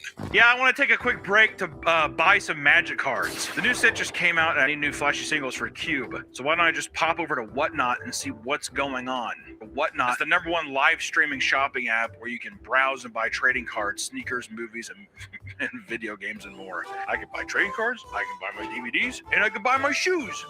And heck, I'm gonna pick up the new Resident Evil right now. That's epic. With over 100 plus categories, Whatnot has something for everyone. Yo! Oh, baby. Yeah, this is lit, I'm on bro. Whatnot trying to buy Magic cards with their auction feature. Ooh, baby. Definitely gonna Scan this shit. Use this code. win $1,000. Definitely. When I picture items. So we'll see. Hey, thank you, Whatnot, for sponsoring this video. Back to the video. When it comes to grassroots underground wrestling, nothing fits the bill more than backyard wrestling. You've probably seen it before. Young kids in makeshift costumes imitating wrestling moves that vary from innocent and playful to downright risky and death-defying. Many have fond memories of creating their own characters and backstories, debuting them during... Yeah, I used to watch this shit, KBW. It was called Kids Backyard Wrestling. Like I said, I grew up on YouTube, and I watched this shit. And you know what's crazy? Sammy Guevara was a part of this shit. And Sammy Guevara's friend was a part of this shit. Like, at least 2 of these kids are like independent wrestlers. And obviously Sammy Guevara's on TV. He's a TV wrestler. But it's crazy how many like kids who were wrestling on YouTube ended up doing it as a full-time career. Full-on shows put on for their friends and families. No sponsors, no money to be made, just wrestling for the love of the game. Between the late 90s and early 2000s, backyard wrestling was a trend sweeping American suburbs. It was even covered on major news networks, some depicting it as fascinating trend among teens, while others panted about kids injuring themselves performing these clearly dangerous stunts without proper training. There was even a series of backyard wrestling video games on PS2 that became underground hits, which I had one. It was awesome. I had buddies who were really into WWE when I was younger, and holy shit, that game looks awesome. But also, like, you know, it's probably shit compared to, like, WWE 2K26. Like, I'm not gonna lie, because, like, you know, all the controls have been tuned and shit. And I could have a hardcore match on WWE 2K26. But that looked cool as fuck, I'm not gonna lie. I like the retro shit. You know, retro shit here. M-Dog 20 versus Rude Boy. Underground hits, which I had one. It was awesome. I had buddies who were really into WWE when I was younger, and they had like all the other now classic like WWE games, and I just didn't know any of the characters. I mean, like, don't get me wrong, I know like The Rock and Stone Cold Steve Austin, but I didn't have like the deep fucking lexicon of knowledge that they had. I like the games where you can make your own, because then you can. Oh, they're amazing. Just have the NPCs fight and do tournaments. Yeah, you can make the most heinous looking creature on earth. It's fucking awesome. The origins of backyard wrestling seem to catch its stride alongside the WWE's, formerly WWF, Attitude Era, which this is seen by many as the golden era of wrestling. It was an edgier era known for captivating storytelling that focused on increased violence, sexual content, as well as extremely chaotic stunts. This is during the era of like, that's the Stone Cold Rock era. No, Macho Man, I think he was like 80s. Oh yeah, Randy Savage. Ooh yeah. Beloved wrestlers like Mick Foley, known as Mankind, were getting thrown from 16-foot high cells and mercilessly beaten down with chair shots, the feeling of which he later described as lightning bolts that went all the way down to his feet. So I'm sure he is a man of broken glass now. Like all of them. If you look at all those wrestlers now, fuck. Did you know Macho Man Randy Savage's last wrestling thing was for Spider-Man? Spider-Man, yeah. He was in the cage match. He's the guy who fights Spider-Man in the cage match. But he apparently hurt himself so bad he couldn't wrestle anymore. Yeah, oh yeah. I didn't know that. Recently. What? Till recently. What do you mean till recently? I didn't know that until I just read it like a week ago. I thought you said that he was like, I'm like, you know, he's dead, right? Oh, he's dead? He's been dead for a while. Bro. I didn't know that. Yeah, he's gone. For a long time. Which also, if you look at all these wrestlers now, like, was it the Great Khalil? The only reason I even know that guy is because he was in the Adam Sandler movie, The Longest Yard. But if you watch him walk around now, or at the Big Show, which it doesn't help that they're all like 7 feet plus tall, but like watching them walk around, it's like brutal. Oh, horrible. Or if you hear any of the wrestlers talk about it now, they're all just like, I can't sleep. I have to be put in like a fucking vertical coffin and held upside down and submerged in water. It's the only way I can get any sleep. It's too painful otherwise. You're like, fuck sakes. No, man. That's fucking too much, bro. That's frying me, bro. That's frying me. That's what they be commenting, right? That's what they be commenting. This shit frying me. This shit frying me, bro. Not every teen had the resources to build a ring or set up props. Instead, they would simply meet at a local park and practice their moves. And sometimes an audience or random kids would form to watch the action. However, adult bystanders would chastise the teens or misinterpret their routine as legitimate street fights. And this would often result in police being called to break up the show because people are fucking idiots and they can't let children beat each other with chairs. I have to call the cops. My wife, I have to call the cops. No.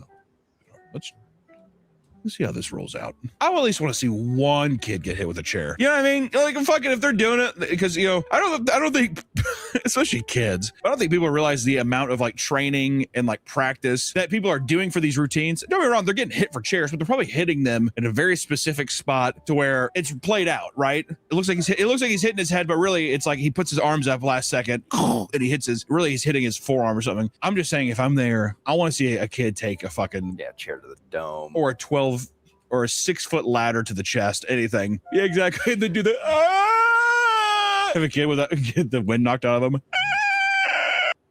Bruh. Khalil, this guy doesn't know what the fuck he's talking about. Khalil also deleted a guy in Japan by accident. Damn, bro. Kali fucking caught a body in Japan. Shit. Yeah, this guy doesn't know what he's talking about, but it's cool. It's cool to see as like someone. I'm like, oh shit. I guess I know a little bit more than the casual, because he's a casual fan. You can tell, and nothing wrong with that, But yeah. Look like Al Pacino and Godfather 3 screaming on the steps of that church or whatever. Also, can I just say that has to be the greatest screaming? I've never seen it. Oh, that clip is so funny. I love it so much. So and play the clip. It's good stuff. Did you ever play wrestling in the backyard with your buddies? No, I was too busy doing cool shit like playing Animusha and making wooden swords and playing Jedi. I was too much of a... I did both of that though, bro. He trained in the New Japan dojo, and Kali picked him up and dropped him on his head. Yikes. Yeah, dude. Unfortunately, that's the nature of the business, man. Pussy. I didn't really want to get actually hurt, but I love doing the whole wooden sword thing and just being like, so you think you can come into my dojo, huh? Or I used to take we used to play Dragon Ball Z, and like it would be just like the worst kids to play with. Yeah, you're gonna play backyard wrestling with Todd across the street, and you're just like, rather not. A bit sleepy. Some settled for wrestling on their trampolines, but the truly dedicated backyard wrestlers would slap together whatever they could to build a ring. And these setups would range from mattresses laid over the grass to metal tables nailed to the floor with a poorly padded cover. It's dangerous, but goddamn it, they got it done. Hundreds upon hundreds of backyard wrestling federations were created, inspired by what they'd seen. This happened to coincide with the online video craze, resulting in even more popularity. Yeah, I did. Like, I used to watch this shit, dude. Like, I'm not surprised. I'm kind of glad somebody's talking about it, bro, because I'm like, dude, I remember this shit, bro. I'm like, dude, this, like a lot of times I didn't get the pay-per-views because I wasn't even like into it. I wasn't even into like WWE, but I was into like this internet wrestling shit. You know what I mean? Like, that's how like my love of pro wrestling, because I was kind of like him. I knew all the big names, but I didn't watch the product that much. and but I did watch this internet shit in my youths. As the countless jackass style home wrestling videos blew up on sites like eBombs World and YouTube, which eBombs World, I remember back in the day, was like king for like a bunch of random videos and I did shit. not And you would see use videos of eBombs. like fluorescent light bulb hits. You'd see like guys like getting thrown through stuff just in people's backyards, and it would be like a group of like 8 people. It's kind of badass. Granted, the video quality was like 320, but you didn't give a shit because you're like, holy I'm like watching this from my home versus YouTube. I remember it was like the first thing I saw on YouTube in 2005 was I was just looking up Naruto episodes, and it was just Linkin Park and Breaking Bad, but like Breaking Benjamin AMVs. Yeah. I used to download those off like LimeWire and FrostWire. Oh, yeah. Yeah. My grandpa would he'd be like, let me bring you a CD. What songs do you want? I was like, I could have any. It was like a 6-song CD. That's all it would be. Granted, I'm like 26 at the time. I didn't really have a lot of life experience, but out of many passionate wrestling fans that made this kind of content, a select few decided to imitate legit promotions further by getting their backyard shows on public access television. In the wake of these backyard beatdowns, the WWE would attempt to distance themselves to avoid bad publicity. In fact, there were many PSAs the WWE would air telling fans, don't try this at home, highlighting several pro wrestlers' injuries in hopes of convincing backyard fans to stop their risky behavior. Also, I think that they saw it as a threat, and they saw like, oh, well, if people figure out that they can do this by themselves, then it's going to like interfere with our business. It's hard to blame the WWE for this, especially when you look at just how over the top some of these backyard wrestling promotions got with their stunts. People were having trash cans slammed in their heads, diving into barbed wire. Like, not all of it was trash. Like some of these guys were kind of good, and then they ended up becoming pro wrestlers. I used to do backyard wrestling on the trampoline. We didn't do dangerous stuff, but we did the pedigree once, and it was done perfectly. Nice, dude. That's fucking sick, dude. Hell yeah. I used to like, attitude adjustment my sisters, because like the attitude adjustment's fucking easy. You know what I mean?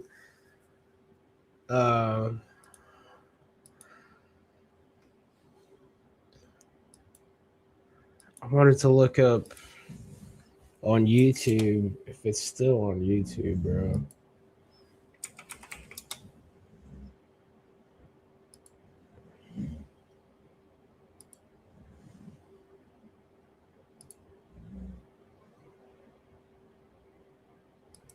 Yeah, so check this out, bro. They still have a YouTube channel? That's crazy. Fuck it, I'm subscribing. KBW, bro. This was KBW. It was a top backyard trampoline wrestling channel that was active from 2009 to 2016 with some occasional bonus matches throughout the years. 2 of KBW's most prominent stars went on to become pro wrestlers, AK-47 and Cage, who changed his name to Fuego del Sol, was signed to AEW from 2021 to 2023. Both of AK and Fuego are still active on the indie scene. While KBW rarely uploads anymore, this channel remains and is a full archive of the memories that captivated so many childhoods. Like, they had 28 million views. Joined August 5th, 2009, bro. That's cool that you used to do this shit too, bro. Like this shit, a lot of kids grew up like this, like, and like, bro, look at this shit, bro. Hello, ladies and gentlemen, and welcome back to KBW's Royal Rumble 3. When he drops that big 6'4" frame down onto the Bama Kid cover. Only a 2 count. No eliminations yet, but we've seen a lot of attempts. I like it.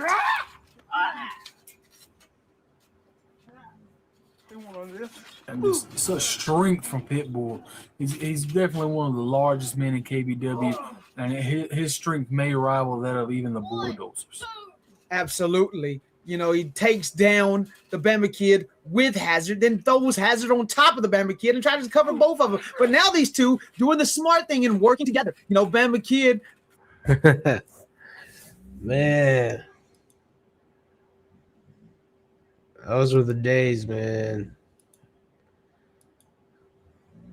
I'll go back to this Papa Meat video though.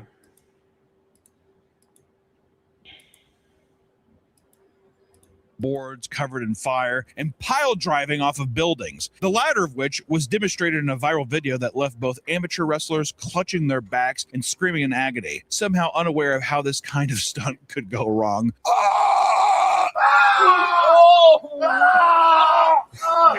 You guys okay? I'm not fucking kidding, dude. Fuck, man, are you guys are good? Like, if you're a fan there in a backyard wrestling, if you see someone like full on break their back, it's because it's the under. Bro, we gotta see that again. Look at this shit, bro.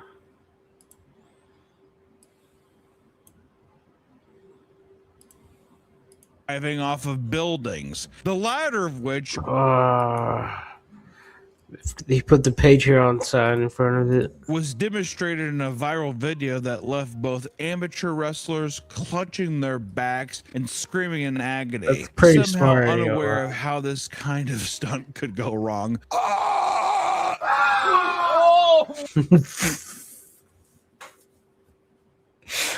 Dude, that scream is fucking dope. You guys okay? I'm not fucking kidding, dude. Fuck, man, are you guys are good? Like, if you're a fan there in a backyard wrestling, if you see someone like full on break their back, it's because it's the underground backyard wrestling. Are you like, Dude, that shit was gnarly, bro. 100%. Okay, You were hyped. because if it's me there, I'm gonna be like, oh my god, that guy just broke his back. No, that would be me. I'd be panicking. I would black out from the panic. Have you ever Just done from the panic? Well, like, have you ever, like, something so traumatic has happened to you that you, like, time jump ahead 10 minutes and don't remember anything? Okay, I'm gonna just re-say that out loud. Have I ever had anything so traumatic happen to me that I've blacked out and I've fast forwarded to 10 minutes in the future? I don't think there's been anything, luckily, in my life that has been so traumatic that I've physically blacked out and I've awoken 10 minutes in the future. Now, I'm guessing you have. And what I would say, Nick, is just keep that lid on and talk to a professional, all right? We don't need to air that out right now. By blacking out, I don't mean, like, going unconscious. I just mean I don't remember. No, the- 100%. Oh, okay, It's a blank okay. slate. Yeah, you were walking and talking and existing for 10 minutes post whatever happened to you. And I gotta say, you keep that lid on. You talk to us, or we can talk about it privately afterwards. Can I tell you what? It didn't happen. to It me. happened multiple times? Yeah, it's happened multiple times. To you? Yeah. You're saying that you've blacked out and have woken 10 minutes exactly Well, multiple that times. was just a. That was just. That a was, number. it That's- could have sometimes been it's just a days, minute. right? All right, what's one? One was. Easy. No, easy. Just what? Let's. This one is. Okay. Okay. He got shot in the eye with a BB gun, point blank range. And I remember when it happened. I just remember hearing his scream. And I teleported to the kitchen. I was like, "Dad, Mom, Yeah, I think my food's here, bro. I just. I'll BRB, bro. I love the idea of like seeing the singer. You're just like, oh. Uh-oh, Nick blacked out again. I remember yelling at my dad because he just sat there, and I was like, "What are you doing?" He's just like, "Calm down." He's got two eyes, Nick. Calm down. Oh, God. Documentaries revolving around backyard wrestling show just how dedicated the wrestlers are to the craft. Some, even in their younger years, commit to blading to cover themselves in their own blood and make for a more brutal-looking match, which is when you take a little razor, you cut a thin piece of skin on your head, and you just bleed like a pig. Other backyard wrestlers recount getting choke slammed by their friends so hard that they thought that they were going to die. In more extreme cases, people would flub jump off the rafters and land on their heads, full He scorpion. says, Which, yeah. when I see these, He's that's what a- I'm always. That's when I anything with like the neck and back. That's when I'm like, that was not planned. There's no way to choreograph you bending like a scorpion and slamming 300 pounds of, weight onto the ground, right? You're always surprised by the amount of people that are influenced to doing their own performances. Even Mega 64, our buddies there, Garrett, he does it too. He posts that shit all the time on his Instagram. It's insane, but like the amount of like training you have to do for that. I'm always surprised that people, especially in like older people as well, who are clearly like, I know Garrett does a ton of shit with Mega 64. To also have the time as well on top of that to perform, choreograph, and then do shows. It just, I mean, there's such a level of love and dedication to it that it's like, I'm always fascinated that the wrestling phenomenon has that reach. In another viral backyard clip, a man by the name of Justin began his entrance by leaping into the ring, but unfortunately his knees were locked. Both legs bent back and snapped, leading to multiple surgeries and $200,000 worth of medical bills. People running in the ring have got to watch out. Speaking of Vince McMahon again, did you see the video of him when he runs up and he jumps into the ring and he destroys both his hamstrings and he can't stand up, so he's just sitting there and he's like keeping his performance going, but he snapped both of his hamstrings. Isn't that crazy? That is crazy. No, I've never seen that. That's why every time I'm like, I don't feel like I'd have a very cool ring entrance. I feel like it'd be very, once again, it'd be like a fat kid like dipping his toes into a pool. What would your song be? I mean, like, I don't know. Am I trying to be memorable? Crazy Frog. Uh-oh, here comes the Toad. And I'd call myself the Toad. Old news interviews in the early 2000s had people admitting to seeing their friends get paralyzed, crack their ribs, and even have their arms randomly turn green, presumably from a serious infection. Yeah, like how randomly. I don't know why his arms started turning green. As if it's like a glow stick, like he's just... and it's just green all of a sudden. Yo! As you would imagine, these dangerous stunts have resulted in serious brain damage and even death. Real wrestling also has its fair share of risky moves, but the pros are trained to take bumps and minimize damage. Meanwhile, the teenager in a faded Hellraiser shirt probably isn't learning how to land on his back without exploding his spine. Some of the worst injuries we've seen can explain why the WWE was so incessant about telling children not to mimic what they saw during the program. Probably because also, I would imagine, editor fact check, there had to have been some legal thing that happened to prompt that. It's the whole thing of Billy someone got saw sued. It. Yeah, exactly. Billy saw it on TV. He saw it, so he thought he could do it. Therefore, they got sued and they settled out of court. And then all of a sudden, now they put that after every program, you know. While backyard wrestling is not a shortcut into the big leagues, many well-known wrestlers have gotten their start slowly honing their skills wrestling in their backyards. This would include big names like CM Punk as well as Nick and Matt Massey from the Young Bucks. Backyard wrestling may not be the phenomenon it once was, but it's by no means gone. Across the internet, you'll still find people creating backyard wrestling content. Not only does this still include young kids messing around in their backyards, but full-on productions with camera crews and a loyal online following. And I think like there's even certain leagues and stuff that host it in backyards, but I wonder if that's just to keep it in the tradition of it being like it's meant for a backyard audience. It's supposed to be a very like DIY style thing, while it is a legitimate product that you can go see or buy tickets to. During its heyday, backyard wrestling was so beloved because it was accessible and simply a fun thing to participate in with your friends. But in terms of danger, backyard wrestling doesn't hold a candle to another form of wrestling that has been around for decades. We're talking about death match wrestling. Death match wrestling is an event in which anything is on the table. Wrestlers still act out storylines and moves, but the stunts are far more violent and dangerous. It's almost a challenge to the wrestlers to make the stunts as shocking and as a spectacle as possible. While the WWE and larger promotions also have no rules or no disqualifier matches, it tends to shy away from the ultra violence, and underground promotions embrace their death matches. 9 times out of 10, clips you see online will involve glass, and people are usually being slammed in the head with fluorescent light bulbs or thrown through glass planes. Anything that will cause small cuts, people will be bleeding like a goddamn pig. It's brutal. The barbed wire shit is fucked. Yeah, having like a bundle of barbed wire and then having your friend like body slam you through it, brutal. The audience has even on occasion been sprayed with residual glass shards and even blood, but front row viewers know this is part of the course. Though there were early versions of extreme wrestling that date as far back as the 1930s, the death matches we see only truly got their start in the late 80s and 90s. Wrestler Atsushi Onita is responsible for many of the match style's most popular characteristics. He founded the Frontier Martial Arts Wrestling promotion in 1989, which popularized the barbed wire deathmatch style of wrestling, featuring explosions and violent storytelling. Probably inspired by some of the wrestlers of the 80s, but one of that more extreme kick, right? Something that wasn't so family friendly, which is, I will say, the WWE has always tried to cater to in some way, is young 12-year-old boys, you know, and then they grow up and they show their sons and vice versa kind of thing. They say, it was real for me. Jesus Christ. You seen that clip? That scared me. Yeah, I don't think so. You haven't seen that clip? I just want to thank each and every one of y'all for all you've done to your bodies.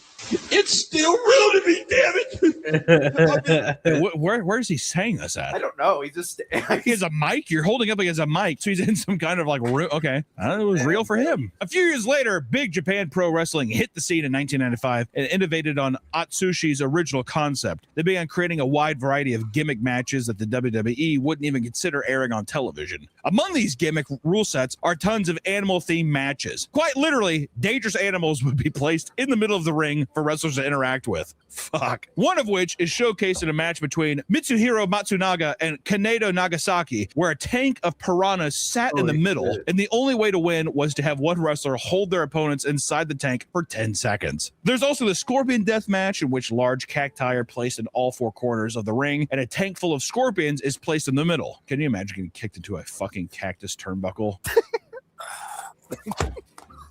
And the thing too is like these guys are just as professional in terms of being like, I know I'm going into that cactus turnbuckle. You know, I know I'm gonna get slammed into a fucking a tub of scorpions. To psychologically be okay with that, and also just to like train your body, just be like, I don't give the pain. I don't give a fuck anymore. It would take a couple. I mean, I'd have to be like, I'm trying to think about a world where my mind of like, yeah, okay. Do you think they practice getting kicked in cactus too? You'd have to think so. Like, I don't think that you would go in doing that, not having experienced it before. So at least this way you kind of know what's coming, maybe. I mean, I could be wrong. No, I bet you they do it. You gotta at least feel it once before you get on stage. Yeah, it's like a cop getting tased or pepper sprayed or whatever. As if that means anything. Like, what does that do for people? Other events in the BJW include the Firestone Death Match. For this event, electrified heaters wrapped in barbed wire are placed in the corners of the ring. I feel like a guy just owned a junkyard and he was like, that still works and it'll burn you like high hell. What's interesting is the backyard element seeping into this death match style quality, where it is things that you would find at your house and just be like, wouldn't it suck to fucking get kicked into that?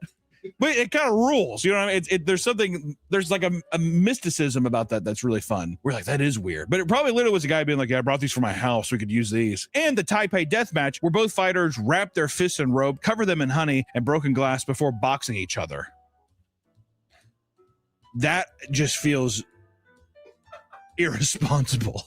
It should come as no surprise that veterans of the death match are covered head to toe in scars and puncture wounds. These scars are how many wrestlers earn respect of their opponents and fans. Many wrestlers who are just starting out have publicly stated they wish their backs were more mangled like their idols. It's scars, it's battle marks, they're trophies, Nick. As death matches continue to grow and spread worldwide, wrestlers came up with even more insane stunts to shock audiences. In some instances, power tools have been moved from the shed and into the wrestling ring. For example, one wrestler named Nick Mondo had a weed whacker used on his torso. According to him, this resulted in 1 to 2 weeks of recovery and brutal scarring. Yeah, I mean, that's bits of your, chunks of your flesh are coming off with that. No matter how stale things may get, there's always a new nightmarish idea to keep things interesting. If getting cut with barbed wire wasn't enough, deathmatch events will introduce salt, lemon juice, and even wasabi, which are poured on the injured wrestlers as they scream in pain. In the past, event organizers would wrap barbed wire around gas-soaked rags, light them on fire, a practice they called a flaming barbed wire match. What's crazy is that these are all basic inclusions in your average death match. Championship matches will push the envelope even further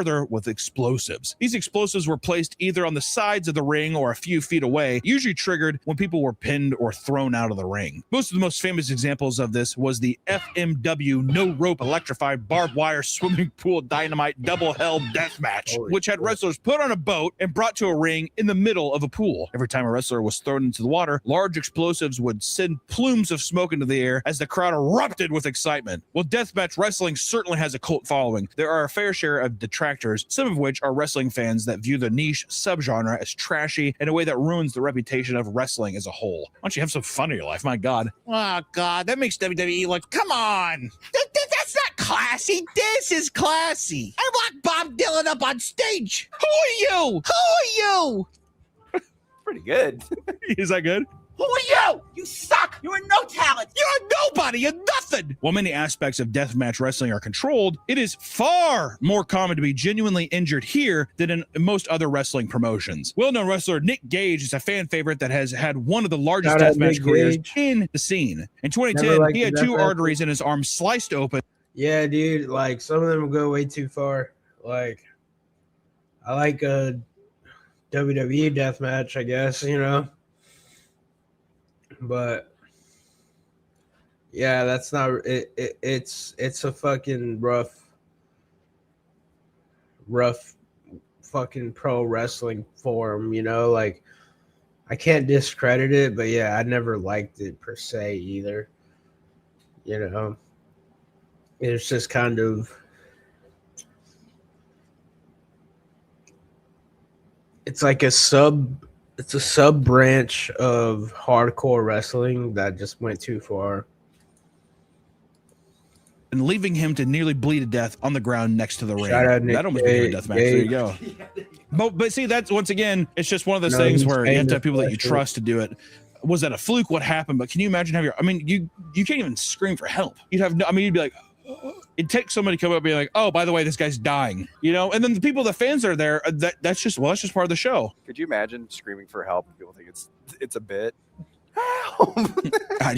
That's a nightmare. Help! And be like, woo! Look at you on the ground. Another well-known wrestler from Mexico, Hector Perez, was suspended indefinitely due to an event that transpired during a death match. At one point, he knocked his opponent out unconscious after chucking a brick directly at his head. He was hospitalized with a fractured skull, and while in the hospital, he had to undergo an emergency surgery as his brain trauma caused a blood clot to form in his fucking skull, dude. And perhaps the most gruesome injury occurred during an IWA Mid-South match between wrestlers Madman Pondo and Mean Mitch Page. As the match carried on, Pondo would smash a grandfather clock over Mitch's head, leaving a severe injury. A piece of glass from the face of the clock sliced the side of Mitch's head and it hit an artery, resulting in him bleeding out in the ring. EMTs would arrive on the scene and get Mitch into an ambulance, where he would die and be revived on the way to the hospital. Mitch would only take a 30-day break away from deathmatch wrestling before hopping back into the ring to continue his career, which is just fucking insane. But see, that's the thing, is like, even when fucking these injuries happen, I think the people that are that into it, they know. You never know, especially if you're doing deathmatch wrestling. You got to know that you any little slip up could fuck with each other, which is also why I think. Hey, have a good night, Mr. T, bro. Thanks for coming, man. We love you around here, man. Friend of the show. Great YouTuber. Once again, people that are like in the WWE space, well, it's not real wrestling. I'm like, the level of choreography to drive a grandfather clock onto somebody day in, day out and not have it slice his artery open, is that not insane?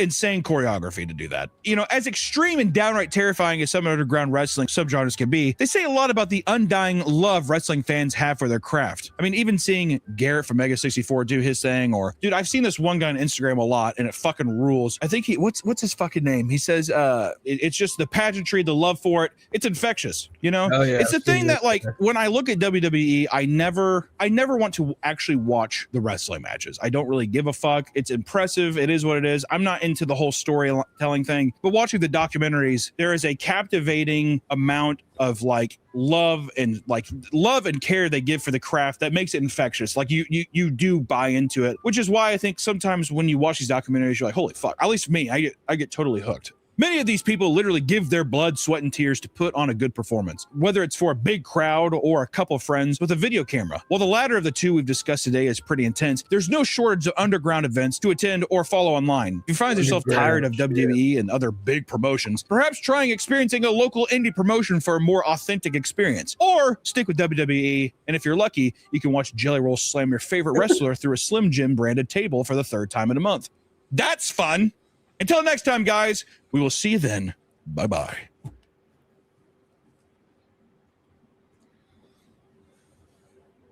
Hey, guys, Keep it Maven rolling. here.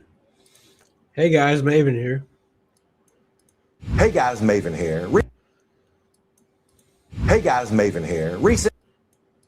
Hey, guys, Maven here. Recently, a wrestler named Mason Rook made his WWE debut, but received some criticism from the fans. Now, I'm a former WWE wrestler, so I'm going to react to Mason and find out if the criticism is unwarranted or if he is the shits. I'm coming for this. Right, you saying, who the? Damn! Is that a fan? Oh. The commentators will oftentimes tell you or help guide you with what you, the fans, should be thinking. And they did so here as well. They said, as Mason Rook performed a very high-risk maneuver, a difficult maneuver to pull off, a moonsault. And a moonsault is even more difficult when you're actually landing it on your opponent. It's not easy. But remember, the commentators, they told you what they wanted you to think and feel with the whole "is that a fan" line. That was on purpose. Being shown between those two. Oh, baby. Booker, it's that guy from last week. But damn. Okay, they're continuing the angle of you don't know if this guy is a wrestler or if he has crossed the line from an unruly fan into the world of professional wrestling. You heard, again, Booker, it's that guy from last week. I remember when they were shooting the Batista vignettes and they had him coming out of the river and they wanted to make him larger than life. There was no point in any match, in any time did you think that Dave Batista was a fan. Never. You knew he was a wrestler. They're still trying to make you believe that Mason, there's a possibility he is just that guy from last week. So this is storytelling. Who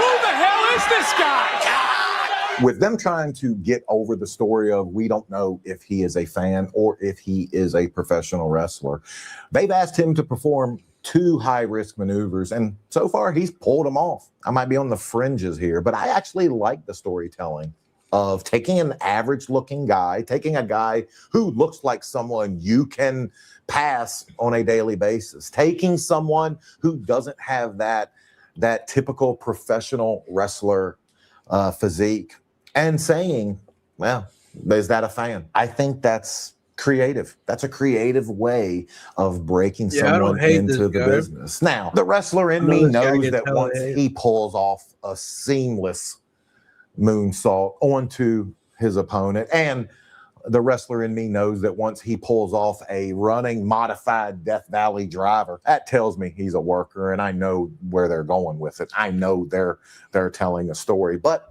therein lies what I like about it. I like that they just didn't go to the same well again. I like that they did something a little bit different. Some might see Mason's look, Mason's appearance, Mason's size, and some might see that as a weakness in the world of professional wrestling.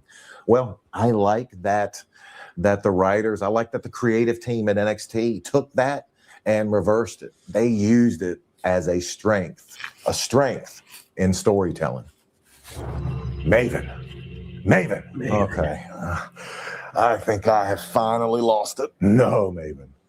I'm you from the dark timeline. I'm here to warn you. Warn me? About what? You didn't prioritize your health, and now I'm paying the price. What do you mean? Those weird aches you ignored? Those checkups you were saying you'd schedule later? Well, later turned into months turned into years.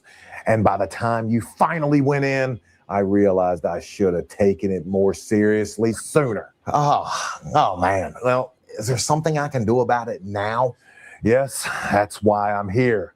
Finding a doctor who fits what you're looking for, it can be a challenge, especially when you keep putting it off. But there is a solution. This video sponsor, ZocDoc. ZocDoc lets you search and compare local in-network doctors, read reviews from real patients, see actual appointment openings, and book a visit online. No phone tag, no putting it off for another month. Appointments often happen within 24 to 72 hours, and you may even find same-day appointments. Best of all, ZocDoc is free to use. So instead of waiting until I become you, I can take care of this now. Exactly. Taking care of your health just got easier. Head to ZocDoc.com/Maven or click the link in the description to get started and check that appointment off your to-do list. Buy that shit. Check. Thanks to ZocDoc for partnering with us and for helping us all take better care of our health.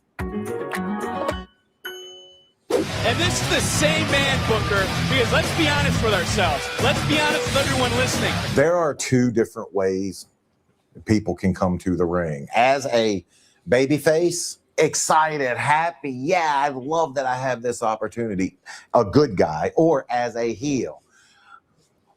The way Mason walked out, as to know the position he is in and know maybe a little bit of the backlash, know the way people are going to see him and not care. And he's getting a little bit of a reaction. The people are clapping for him. So let's see how this goes. It's Stone made an executive decision.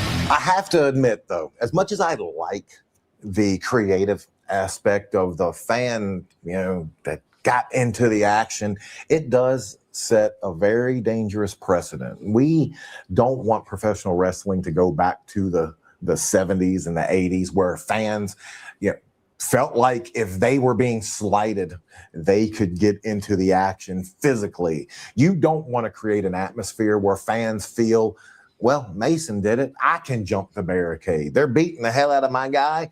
I can interject. I question Mason coming out as a heel. I understand if you want to turn him heel later, but the fan coming out as he's already a heel, I don't understand what's behind that, but we all know there's many different ways to get in the wrestling business.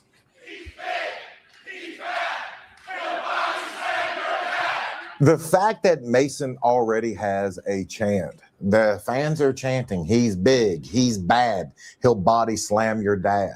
And regardless of how dumb I think that chant is, he still has a chant. The fact that that's over, the fact that he's garnering a reaction, that's the important part. He's big, he's bad, he'll body slam your dad. It's a hell of a lot to put on a t-shirt. Who is Mason Rook? I had no clue he was British. Literally no clue he was British until he opened his damn mouth. It's pretty hard to not notice a flying human tank. A flying human tank. That tells me that Mason is in on just the gimmick. He understands. He has a mirror. He knows he's big. Use what others might view as a weakness as your strength. He's doing that. And I can criticize his promo all day long. He went the long way around to get to a straight line when he should have just started off, who is Mason Rook? And then go into he's a flying tank. I would have went straight at it rather than telling me all the places you've been. Am I satisfied with everyone back home talking about me in the pubs? Also notice the security guards are outlining the edge of the ring, and they're there in view, in full view, in hard camera view. I think this is a little bit of storytelling. Remember, Mason is the fan that decided he was going to get himself involved in the action. They don't want this to become a regular occurrence. Hell, they don't want it to happen anymore. So let's put the visual deterrence of the security guards outlining the perimeter of the ring. I'm not 100% sure that's what they were thinking, but if I was there, that's what I would see, and that's what I would be thinking. That if you try and stop a tank, you get crushed. Mason's trying to get over, to me, two different things. One, he's angry. And two, his voice sucks, but he's he can hungry. wrestle. And I don't mean that in a disrespectful way. I mean hungry for more in the wrestling world. He wants his name to be uttered in pubs. He wants to be the one you think of, not only in the super heavyweight division, but in wrestling in general. If I would have been working on it with him, I would have just said, let's get to where you need to go just quicker. I don't believe him at this point. I have no criticism on his size. I have no criticism on his in-ring skill as of yet. The only thing I'm critical of Mason Rook is I just don't believe him. I don't believe he believes what he's saying yet. That you're going to make a name for yourself at my expense. I don't care if you're big. Okay, I'm stopping it right there. Every word Tony said had meaning. There was not one thing he uttered right there that was filler, fluff. And I believed what he was saying. Tony had a job that night, and he accomplished it. And he did it in about the most clean and concise a way as he could have. Well done. And again, I believe he believes what he is saying. And there is a difference in saying something, but you don't believe it, as opposed to saying it with conviction. Oh, God.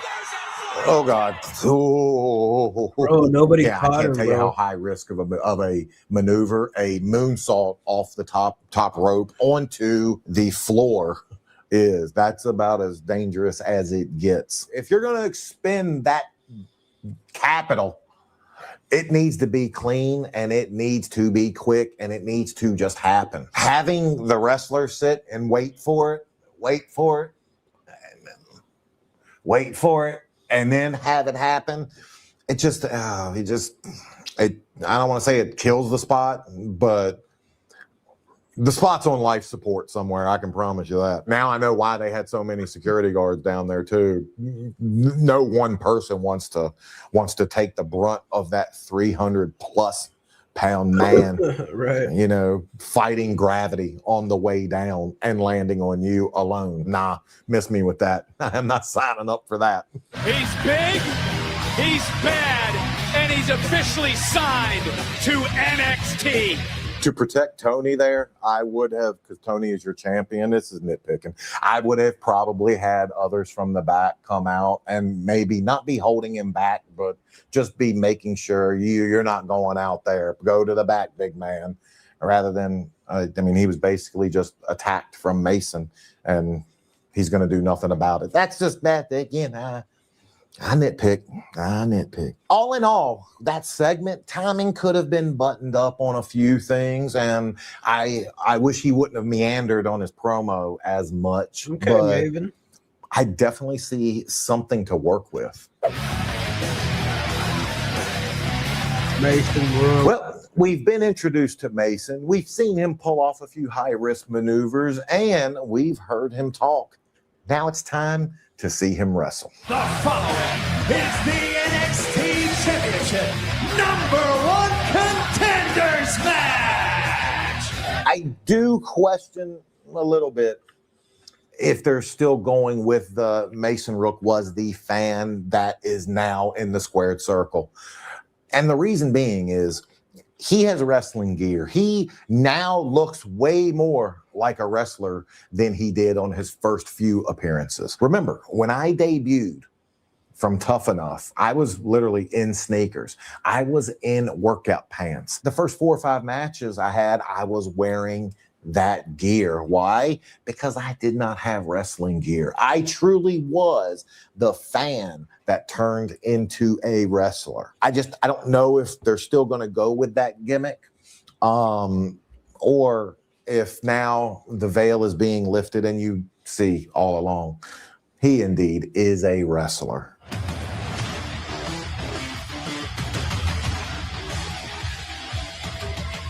Man, NXT wrestlers had better entrances than I had at any point in my career in the WWE. That's everything you need to know about wrestling and what they value, what they think matters.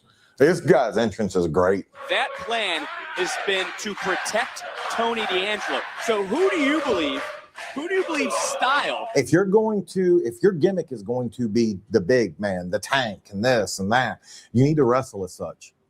Right now, you've locked up twice and you have not imposed your size, your will on your opponent. Set the tone. Tell people you're a big man. You have him by a few more pounds. That's the story that you've told me thus far. I don't know, but I can tell you this.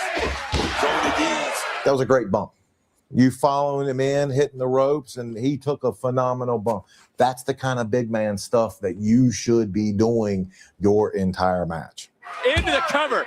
Oh, yeah. Near fall. We actually will hear. Kid doesn't lack confidence. I will give him that. Somebody needs to teach him how to throw a good clothesline, though.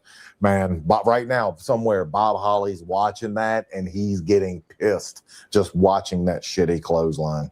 Get as many strikes as he can in, but he has not been able. Oh, and look at a body slam, and did get up and over Mason. Unbelievable.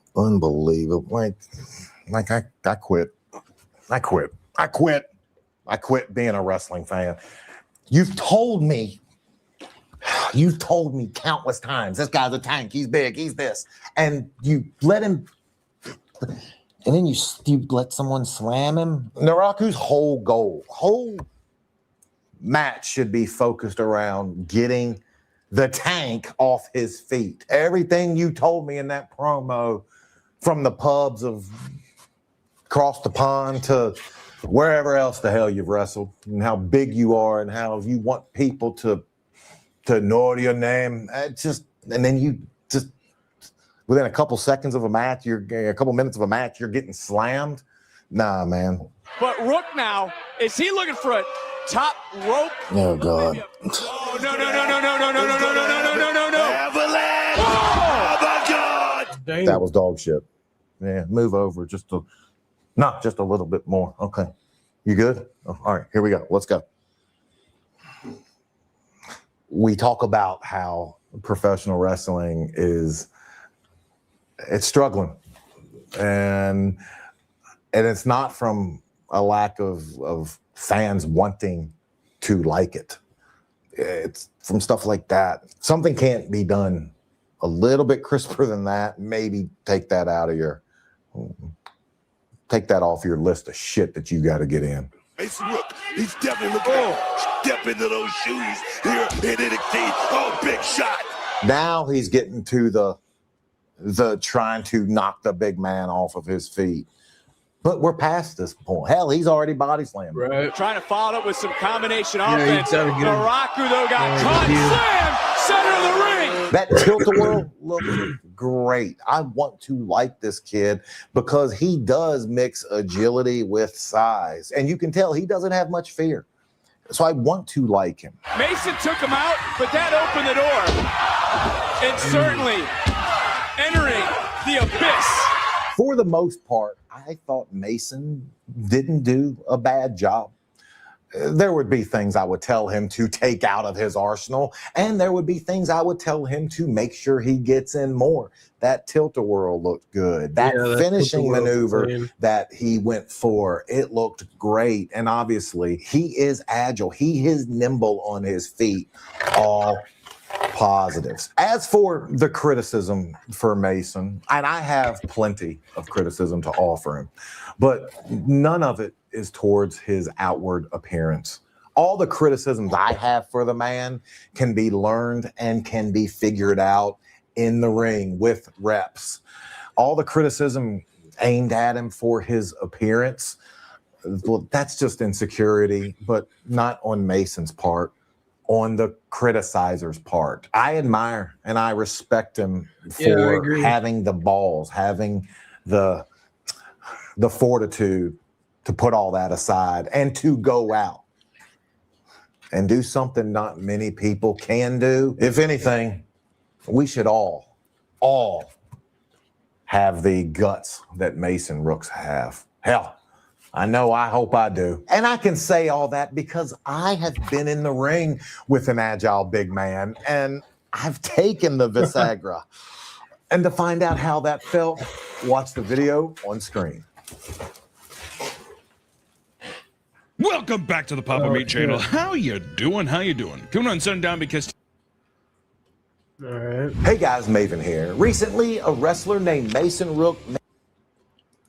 I don't know if I link this video or not, but I'll link it again.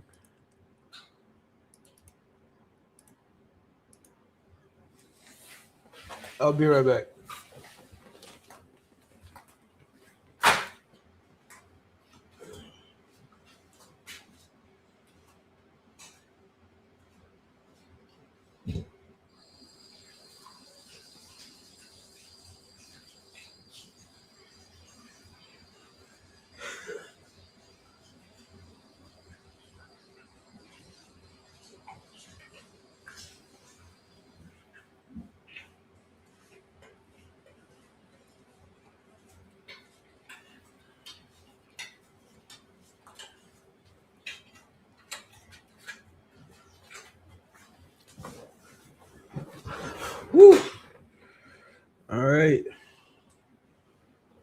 need some napkins. Be right back, chat.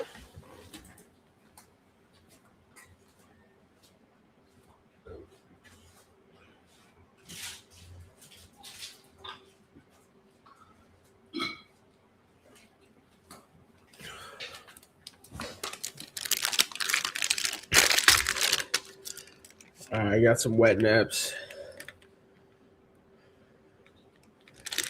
Cyndi Lauper versus WWE. Hello all, James here. Now, a few weeks ago, I did a video explaining as best I could why Miss Elizabeth was not in the WWE Hall of Fame.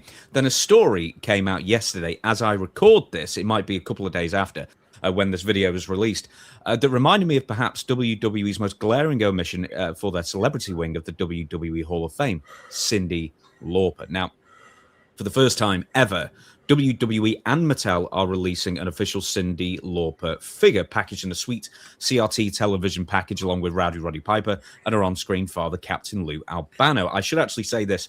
Mattel has released a Cyndi Lauper figure before, but not in conjunction with WWE. This is WWE's first official figure for Cyndi. Now, I've also got to say, here's a closer look of the figures. It's been quite kind to Lou Albano with the belly size here, but all in all, it's a super sweet package celebrating Cyndi's debut on WWF television 42 years ago, this month, in fact, as well, with the Mattel figures being announced in conjunction with the San Diego Comic-Con, which is being held next week. Now, when I say Cyndi Lauper is a glaring omission to the WWE Hall of Fame, as I said at the top of the video, you might have one of two reactions.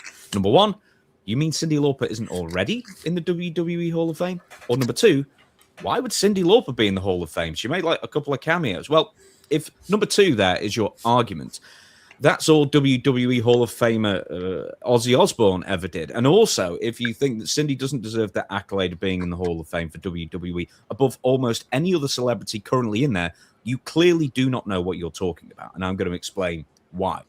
Not only was Lauper a semi-permanent presence on WWF television in 1984 and 1985, Cyndi was such a boost to the WWF's rock and wrestling package that she really was one of the main components. She, along with MTV, which wouldn't have happened without Cyndi in the first place, was The Rock in the Rock and Wrestling Connection, despite her actually being more of a pop musician, albeit somewhat of a subversive one. Now, between her and Mr. T the following year, two massive worldwide icons at the time, and at the peak of their celebrity powers, their respective popularity, they lent Vince McMahon's WWF promotion an untold amount of pop credibility and access to mainstream opportunities not afforded pro wrestling since at least the early 50s, if ever, in the United States, when wrestling was regularly featured on network television. Now, numerous MTV crossovers with major specials and wrestlers appearing in music videos, Saturday Night Live hosting gigs,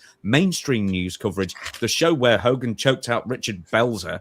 Cyndi Lauper deserves at least partial credit for the WWF becoming a household property, named property, because of how big a deal she was in the pop world and just how much of herself she threw into the role. Now, beside Hulk Hogan, Roddy Piper, Vince McMahon, of course, and maybe Mr. T, Cyndi Lauper was more important to the WWF's rapid rise in the public consciousness than anybody else during that period. Or maybe, how about this? To quote Lance Storm, WWE HOF discussion, Cyndi Lauper does not deserve to be in the celebrity wing of the WWE Hall of Fame. She deserves to be a full-fledged member of the Hall of Fame. She was a pro wrestling manager, and her popularity and MTV tie-in played a huge role in the success of the Rock and Wrestling Connection.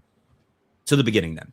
Cyndi got into wrestling via a chance encounter with Captain Lou Albano during a flight while she was still with her previous band, Blue Angel. Cyndi and Lou got on like a house on fire, probably in no small part because they're both oddballs in real life as well as on camera.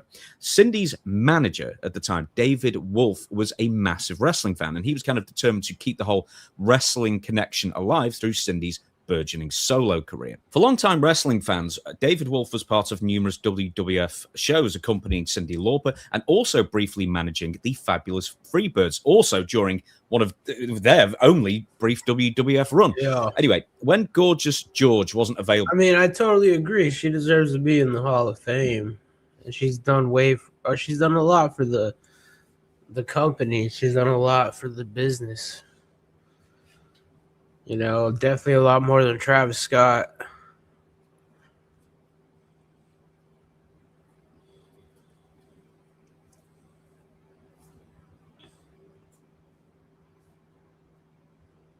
Let's see who else is live.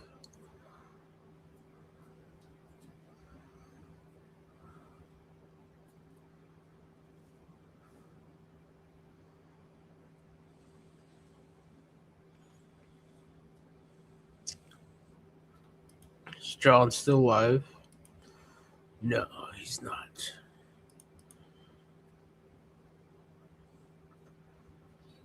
Triple H should be fired after SmackDown. Hey, it's good news, y'all. We got one more episode of Crackdown before it goes back to 2 hours. This is amazing. Less commercials, less ads, and less time being wasted watching this product because it's bad. Oh, it's a celebration.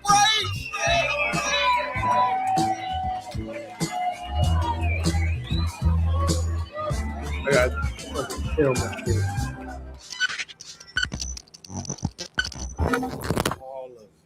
Crackdown is one of the worst shows of all time in my Liv Morgan voice. I used to say the show was inconsistent, but that was a lie. This show is consistently the most boring thing you can watch on TV. The booking is bad.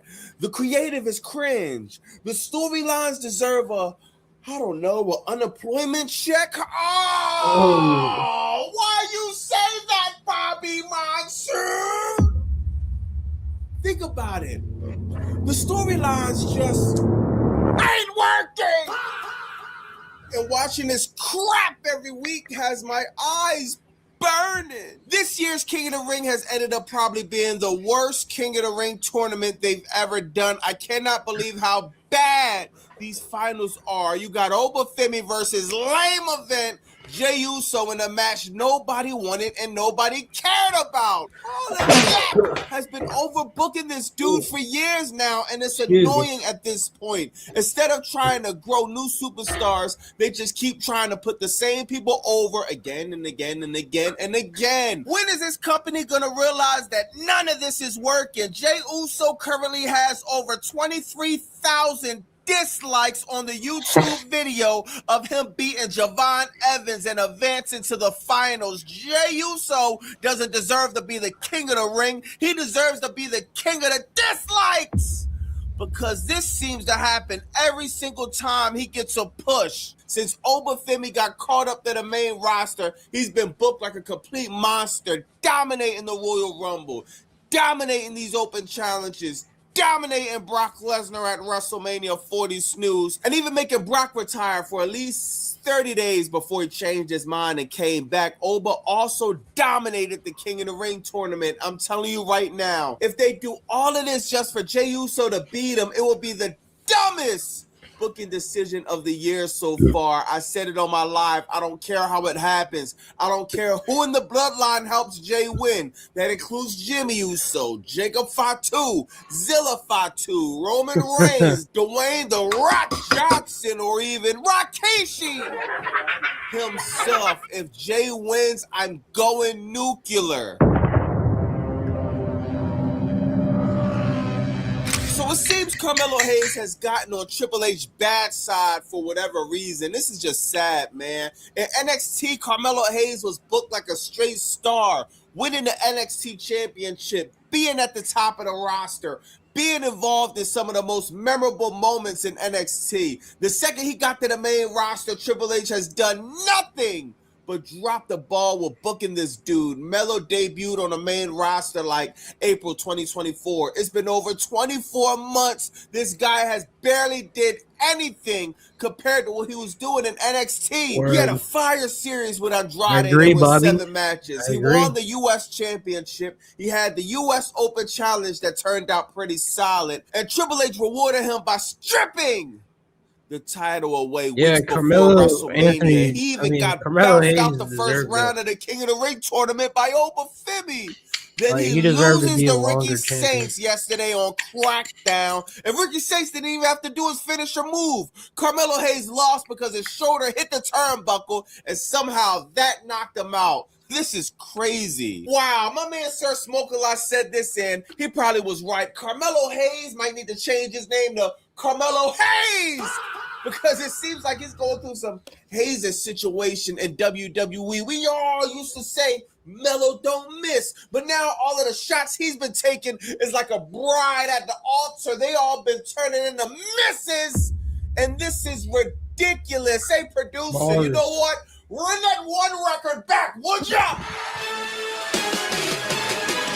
Triple H hating, man, I had the best year. Sami Zayn beat me, make me want to shed tears. WrestleMania, my dream fell on deaf ears. Right now they buried me, but maybe next year. Now, news came out that pre-orders for GTA 6 are finally going to be available June 25th, which is great to hear, man. Fans have been literally waiting forever for this to happen, just like fans of the New York Knicks, who waited 53 years to win an NBA championship. People have been waiting forever for that to happen too. Now, there's a lot of things fans been waiting for, and one of them that's been added to the list is the debut of Blake Monroe. Shout out to JM Playground for the IG photo, man. This is hilarious. Lazy Levesque is taking his good old time debuting this woman. By the time she actually gets on Crackdown, she'll be a senior citizen. But WWE likes their champions old, so maybe they're right on schedule. When this woman was in AEW, she was one of the top wrestlers in the company. She was also part of one of the best storylines to ever see play out in professional wrestling with Toni Storm. She went from that to NXT, being a part of one of the most embarrassing botches in the brand's history, and now she's finally on the main roster. She has to go through 1,452,686 vignettes before she actually debuts. I bet every Blake day Monroe this is taking woman forever. regrets leaving AEW for the Fed. She went from being booked like a BMW to being booked like a BMX bike with 2 flat tires, a rusty chain, and broken brakes.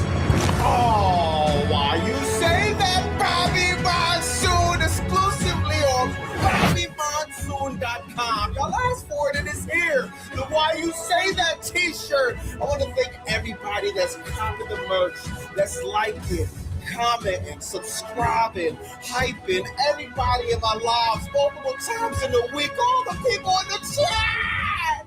I want to thank everybody, man. Y'all really helped the channel grow. Thank you from the bottom of my heart. BobbyMonsoon.com. And Why You Say That shirt now? Back to the content! Crackdown started off with the African-American Nightmare, Raheem versus Sami Zayn. Mr. QB1 is starting off Crackdown again. Great, man. This match was all over the place, dog. Oh my God. I don't even know where to start, man. You got Sami Zayn and Gunther going back and forth. Sami Zayn winds up slapping the taste out of Gunther's mouth, man. Gunther gets mad. He winds up power bombing Sami Zayn. Just a bunch of shenanigans going on in this match that was back and forth, man. When Gunther power bombed Sami Zayn, I forgot. Maybe Cody Rhodes was about to win. I can't even remember like that. Another referee came out to referee the thing. Then Gunther was about to beat Cody Rhodes. Then Sami Zayn winds up recovering from the power bomb, pulling the new referee out. Then they start getting into it again. It's just a bunch of back and forth. This match was long and redundant for no reason. At the end of the match, Sami Zayn winds up beating up Gunther and Cody Rhodes. He accidentally hits Cody Rhodes with the belt, and then Nick Aldis is in the back. Cody Rhodes run into him and say, "Hey, Nick Aldis, book a triple threat match for Night of Champions. Sami Zayn, Gunther, Cody Rhodes." He says, "No problem." Great. Sami Zayn has been doing absolutely nothing but talking to Johnny Gargano in the back, complaining to Cody Rhodes, and oh yeah, beating up any random water bottle he sees backstage, and he gets a title shot. Oh my God, man. But what am I thinking about? Night of Champions in Saudi Arabia. Anytime WWE, not any, every time WWE with the Saudi Arabia this year, which was only twice, if I'm not mistaken, Sami Zayn been in a championship match. Remember, the first one was with Drew McIntyre. He lost. The second one, I don't know. Are they going to put the belt on Sami Zayn? Let me know in the comments. Next, you got R-Truth and Damian Priest going over Tama and Tala Tunga. Oh my God, the tag team division continues to suffer on this stupid show.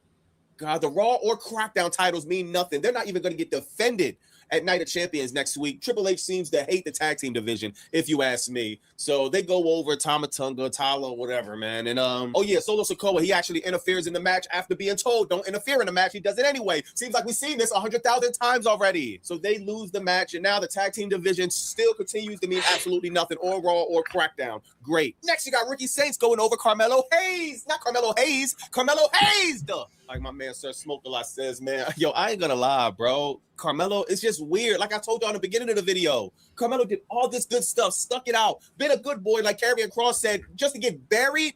This exposed turnbuckle hit the back of his shoulder, and now he's knocked out. 1, 2, 3. Yo, the least you could have done was have Ricky Saints do his finisher, then do the 1, 2, 3. The exposed turnbuckle, that's all it took. Now we got to wait even longer for them to tell a story of Carmelo Hayes and Trick Williams. How long are we going to have to wait? Now, I'm going to be honest. If Carmelo Hayes, Trick Williams, if we do that at SummerSlam, cool, I'm cool with that.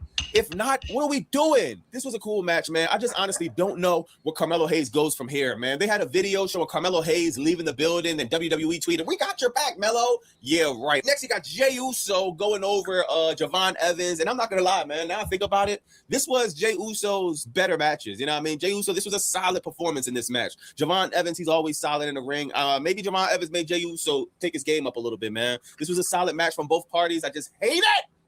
The outcome. I can't believe Jey Uso is getting the rocket put on him again. I think WWE severely should have tried somebody new just to see, man. God, you got to build somebody else up other than guys that already been proven they can't be at the top of the card for that long, man. Jey Uso wins again. He's fighting Obafemi. Obafemi should be going over Jey Uso, because if he don't, I'm snapping. At the end of the match, Jey Uso raises Javon Evans' hand. I don't know, is this dude a babyface or a heel? 1 minute he has a mean face and he is mean mugging everybody. And the next minute he's doing babyface stuff like holding the opponent's hand. Whatever, man. This match was cool though, I guess. This Crackdown was so bad, man. After that, you got Liv Morgan, the greatest of all time. Trouble. A champion that's in the King of the Ring. Oh my God, this was a stupid decision, man. Liv Morgan should never been in the King of the Ring, let alone make it straight to the finals. She beat Charlotte Flair, man. When Charlotte Flair was coming out to the ring, you had an appearance from I Don't Want No Scrubs. Scrub is a guy that can't get no love from me. Sitting in the passenger side of his best friend's ride, trying to holler at TLC. T-Boss left eye and chilling. Met Charlotte Flair as she was coming out to the ring and gave her a little business. Injured her right before her match with Liv Morgan. So the second we seen that happen, Mr. Predictable, Paul Levesque. Of course, we seen it from a mile away. Liv Morgan was going to go over Charlotte Flair. Charlotte Flair wasn't going to win with one knee. She probably wasn't going to win with two. Charlotte Flair hasn't been winning anything since the Royal Rumble last year. Outside of tag team matches and tag team gold, she literally been losing damn near everything. So Liv Morgan wins. Now we got Liv Morgan versus Io Sky in the King of the Ring, Queen of the Ring. We got the King of the Ring, Obafemi versus Jey Uso. Congratulations. The King of the Ring, Queen of the Ring tournament was a big waste of time. Congratulations. Let me know in the comments what y'all think about that. This episode of Crackdown was sad. It was embarrassing. It was boring. I'm so happy. Thank the heavens. This show is going back to 2 hours. 3 hours is like literal torture to watch this show, man. Let me know in the But yeah, I think we're gonna call it here, man. At any point, if y'all enjoyed this stream, thank y'all so much. I'm gonna get out of here. Y'all have a good night. Y'all be safe. Take care of each other. You know what I'm saying? And we got a message here. Subscribe to our Schwips and Arm Drags. Bye.